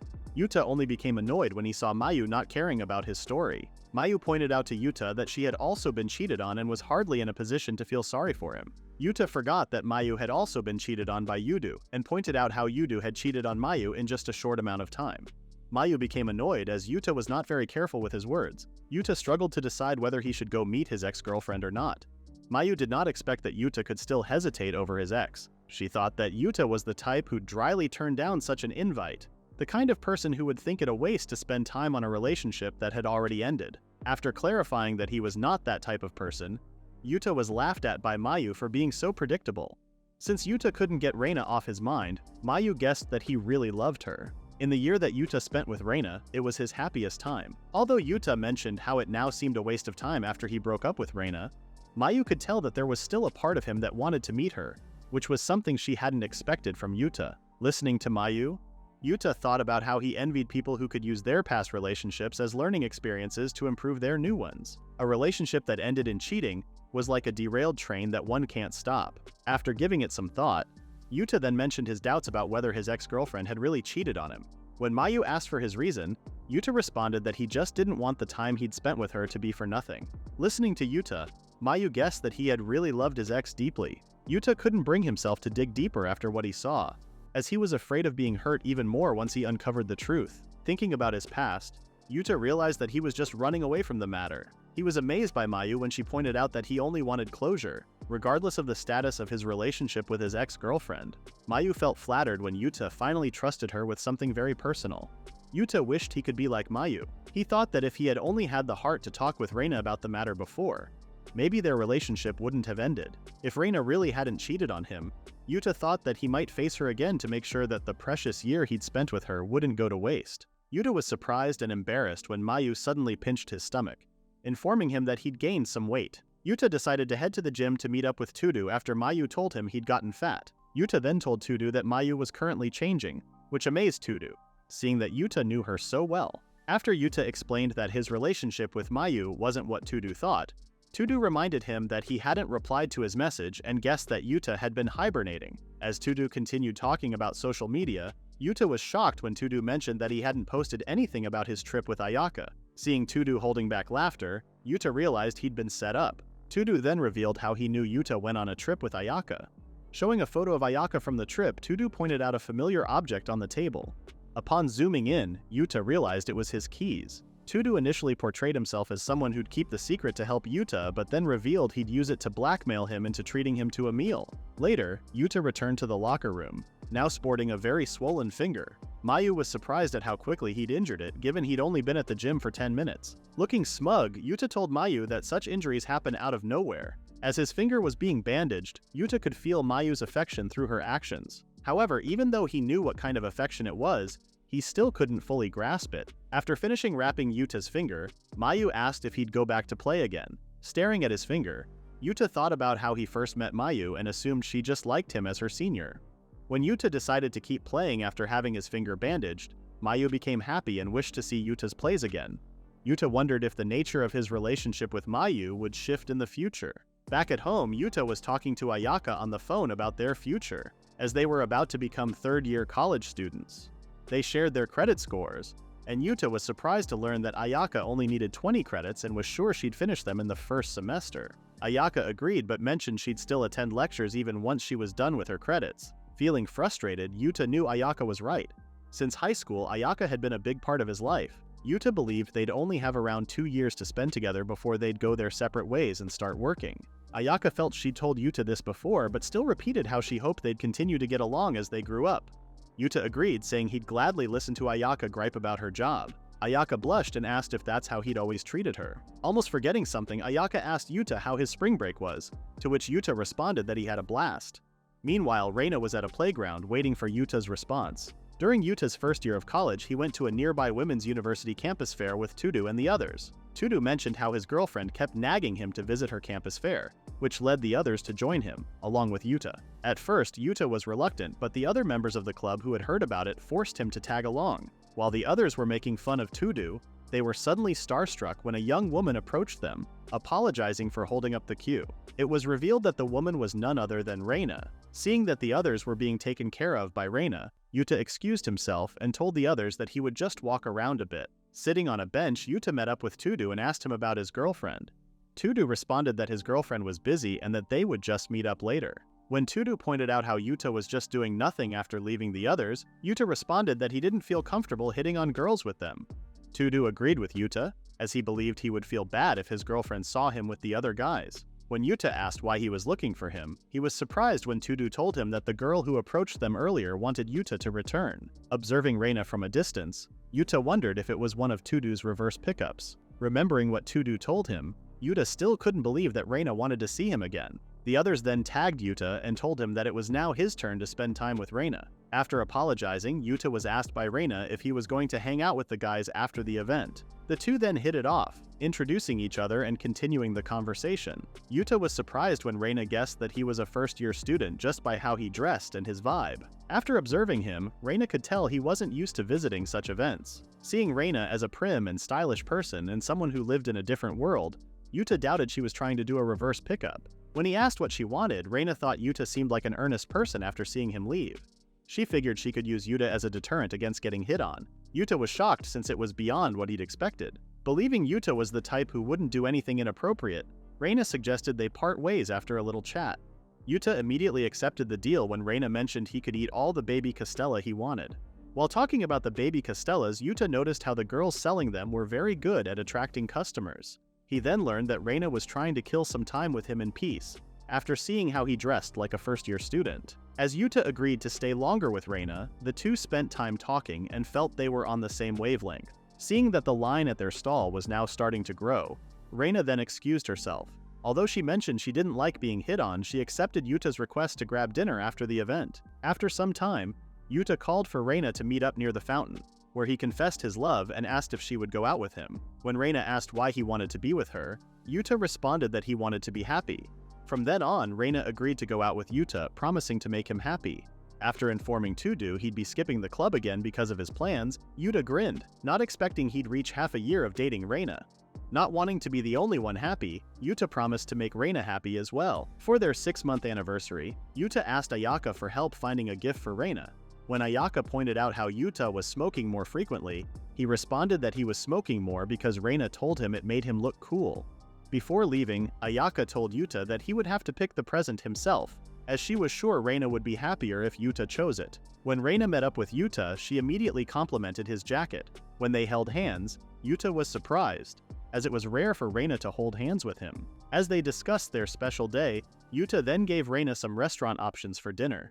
When Reina turned down Yuta's suggestion, he sulked momentarily but changed his mood immediately when she comforted him. Yuta was then introduced to Reina's friends, expanding his social circle. For that reason, Yuta also wanted to introduce Ayaka to Reina someday. After seeing one of Reina's photos, Ayaka commented on how cute she looked, and Yuta told her he'd let her meet Reina soon. After deciding on which restaurant they'd dine at the next day, Yuta brought up wanting Reina to meet Ayaka. After telling Reina how amazing Ayaka was, she was surprised when Yuta revealed that Ayaka had introduced him to the restaurant. After sharing how much he'd learned from Ayaka, Reina thought she should thank Ayaka when they finally met. Entering a tunnel, Reina suddenly moved closer to Yuta, surprising him. He felt happy when Reina told him she loved him. Reina explained that she'd cancelled her club trip and asked Yuta to guess why. Yuta thought she was now putting him before her clubs, showing him how much she loved him. For their 6-month anniversary, the two splurged a bit and had a nice fancy dinner. Up until that point, Yuta thought things were going well between him and Reina. The relationship between Yuta and Reina started to fall apart a couple of months after their anniversary dinner. Yuta was being consoled by Todo about the seniors' attitude towards him, and mentioned that the seniors were just being strict when it came to attendance. As Yuta was spacing out, Reina noticed and asked him if he was listening to her. After apologizing to Reina, Yuta then received a message from Udu, requesting his presence for a club discussion meeting. Yuta then left Reina, informing her that he would make it up to her later and would have to go to a meeting. While Yuta was messaging Reina, he suddenly received a phone call from Ayaka, who had heard the news from Todo and asked Yuta if he wanted to talk about it. In the end, with the help of Todo and Ayaka, things worked out. When Yuta finally met up with Reina, he suggested that they do lots of things that day to make up for lost time. Yuta then felt a shiver when he noticed that Reina was lost in thought. As they spent time together, Yuta tried his best to cheer Reina up. Reina then informed Yuta that if he was going to be boring, they might as well call it a day. Reina then told Yuta she would be going home and left him all alone. Riding the train, Yuta messaged Reina, apologizing for everything. Yuta thought to himself how he could have apologized to Reina and taken responsibility or even shown the slightest sign of regret. However, Yuta could not say anything after seeing the look on Reina's face. After that day, Reina started avoiding Yuta, making excuses so they could not meet. Yuta felt that Reina's heart was getting farther and farther away from him. Purchasing an expensive champagne, Yuta then told Reina that he had made reservations for their one-year anniversary. Reina was very pleased and thanked Yuta, looking forward to it. While walking down the street, thinking about how he hoped Reina would be happy, Yuta felt his heart stop for a second when he saw Reina holding hands with another man. Feeling the pain in his chest, Yuta knew that even if he didn't call out to Reina, he would still see her tomorrow. While Yuta was working on the surprise he was preparing for their anniversary, Reina was on a date with another guy in front of him. The one-year anniversary was the last chance for their relationship to be repaired. Laying on his bed, Yuta received a message from Reina, informing him she was at his apartment. After throwing his phone, Yuta walked to the door and opened it for Reina, who was now smiling in front of him. When Reina asked if she could come in, Yuta responded that he couldn't. Summoning his courage, Yuta then told Reina that they were breaking up. Before slamming the door, Yuta asked Reina if she had something to say, but Reina was speechless. Believing their relationship was finished, they stood in front of the door silently. Remembering his time with Reina, Yuta trembled as he tried to open the door. Suddenly, he heard something fall. Upon picking up the object, Yuta realized it was his spare key, which made him cry, confirming that his relationship with Reina had ended. Back in the present, Yuta finally woke up and realized he had overslept. He became annoyed when someone kept pressing his doorbell. Yuta was then greeted by Mayu, who informed him that college started today. Mayu figured Yuta would oversleep, so she decided to visit him. Caught off guard, Yuta could only react with surprise when Mayu suddenly entered his home. Mayu then asked why he was grumpy about not getting back to sleep and pointed out that he should thank her for waking him up. While Mayu was busy reading a book, Yuta took a peek at her. After Yuta finally came out of his other room, he received praise from Mayu about how he looked. Mentioning that she hadn't worn a black sweater in a while, Mayu asked if it looked good on her. After being told by Yuta that it suited her, Mayu then asked if she had embarrassed him. Yuta responded that he was not embarrassed. Upon learning that Yuta hadn't had breakfast yet, Mayu offered to make him some. However, Yuta refused since they needed to get to college quickly. Seeing his fridge was empty, Mayu told Yuta that if she didn't come over, he would never buy groceries for himself. When Yuta told Mayu how grateful he was, Mayu blushed, not expecting him to casually say such words, which made her pretty happy. Mayu's expression brightened more after stepping outside, feeling the breeze on her face. With Mayu doing all the cooking and chores, Yuta knew how skewed their relationship looked. However, he didn't mind since he liked spending time with her. Looking from outside the room, Yuta didn't have the courage to enter the lecture hall knowing he was late. When Yuta finally received a message from Ayaka to come inside, he entered immediately. To his surprise, someone suddenly grabbed his arm, catching his attention. It was then revealed that it was Natsuki, telling Yuta to sit beside her. Yuta was caught off guard when Natsuki suddenly told him to sit beside her. Yuta hasn't seen Natsuki since the Valentine's Day party. Now that Yuta knows that Natsuki is close with Reina, he can't help but feel a little defensive. Natsuki then teases Yuta for choosing the seat beside Ayaka and not hers. After sitting down, Yuta then realized that he forgot his pen case. Yuta looked puzzled when Natsuki did not show any concern for his problem. As Yuta sat silently beside Natsuki, he thought that Ayaka was probably taking notes and that he should be more careful. After Yuta mentioned how lax the professor was, Natsuki agreed and guessed that she would be taking the course. Yuta was surprised when Natsuki suddenly told him how blessed he is with the people around him. Agreeing with Natsuki, Yuta asked her why she suddenly mentioned it. Even after asking for clarification from Natsuki, Yuta still had no idea what she was trying to say, and he couldn't read her intentions at all. Natsuki asked Yuta how he felt when he found out that he didn't bring his pen case.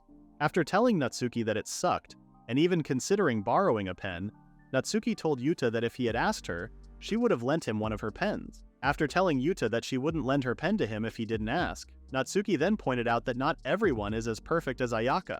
Yuta was now more confused and wondered why Natsuki brought up Ayaka's name. Worried, Ayaka approached Yuta and asked what was wrong since Yuta was sporting a blank face after speaking to Natsuki. When Ayaka asked Yuta if he wanted to talk about what happened or eat lunch first, Ayaka felt happy when Yuta chose to have lunch first. With the vague conversation he had, Yuta believed that he now knew what Natsuki was trying to say. Ayaka always knows when something is up and is very attentive to Yuta's feelings. When Yuta asked Ayaka why she understood so much about him, Ayaka was not expecting such a question, and responded that Yuta also understood a lot about her. After pointing out how their relationship is quite perfect, Ayaka then agreed and told Yuta that he would now treat her to lunch for making her take 2 lectures worth of notes. Helping set up a blanket, Natsuki was very impressed with Yuta for helping a club he didn't even join. Yuta thought about how it's nice to be able to talk to all kinds of people. Green is the outdoor club where Ayaka began acting as vice president in her 3rd year. Ayaka was feeling nervous since it was her first time acting as vice president. Yuta, talking to Ayaka, immediately took the bait when she mentioned that she would treat him if he came with her. Yuta remembered how everyone was very friendly when he joined their last drinking party. When Yuta mentioned how the club was a nice place, he did not expect Natsuki to mention how Reina would have joined them if their club was genuinely a nice place. The club gets its members from the nearby women's colleges. Upon learning how the club chose the women who joined based on their looks, Natsuki shared how Reina had enough of it and declined to join. Natsuki then apologized to Yuta for what happened at the Valentine's party and for calling Reina. Yuta did not mind as he believed that Natsuki had her own reasons considering how tricky friendships can be. When Natsuki asked Yuta what he and Reina talked about at the party, they were suddenly interrupted by one of the club's seniors, thanking Yuta for helping them.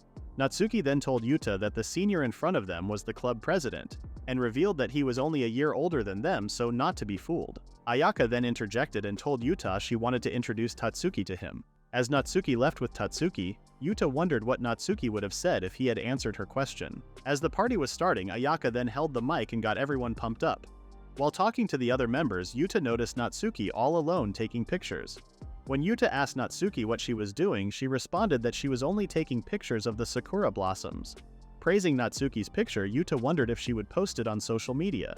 After responding to Yuta that she does not post natural scenery on social media, Natsuki suddenly asked if he remembered her surname. Remembering Natsuki's surname as Yamanashi, Yuta was then told by Natsuki how she liked her surname as it means that in a village where one can see the moon, there are no mountains. Natsuki thought about how she got a really nice name, but lately she hasn't liked it that much anymore.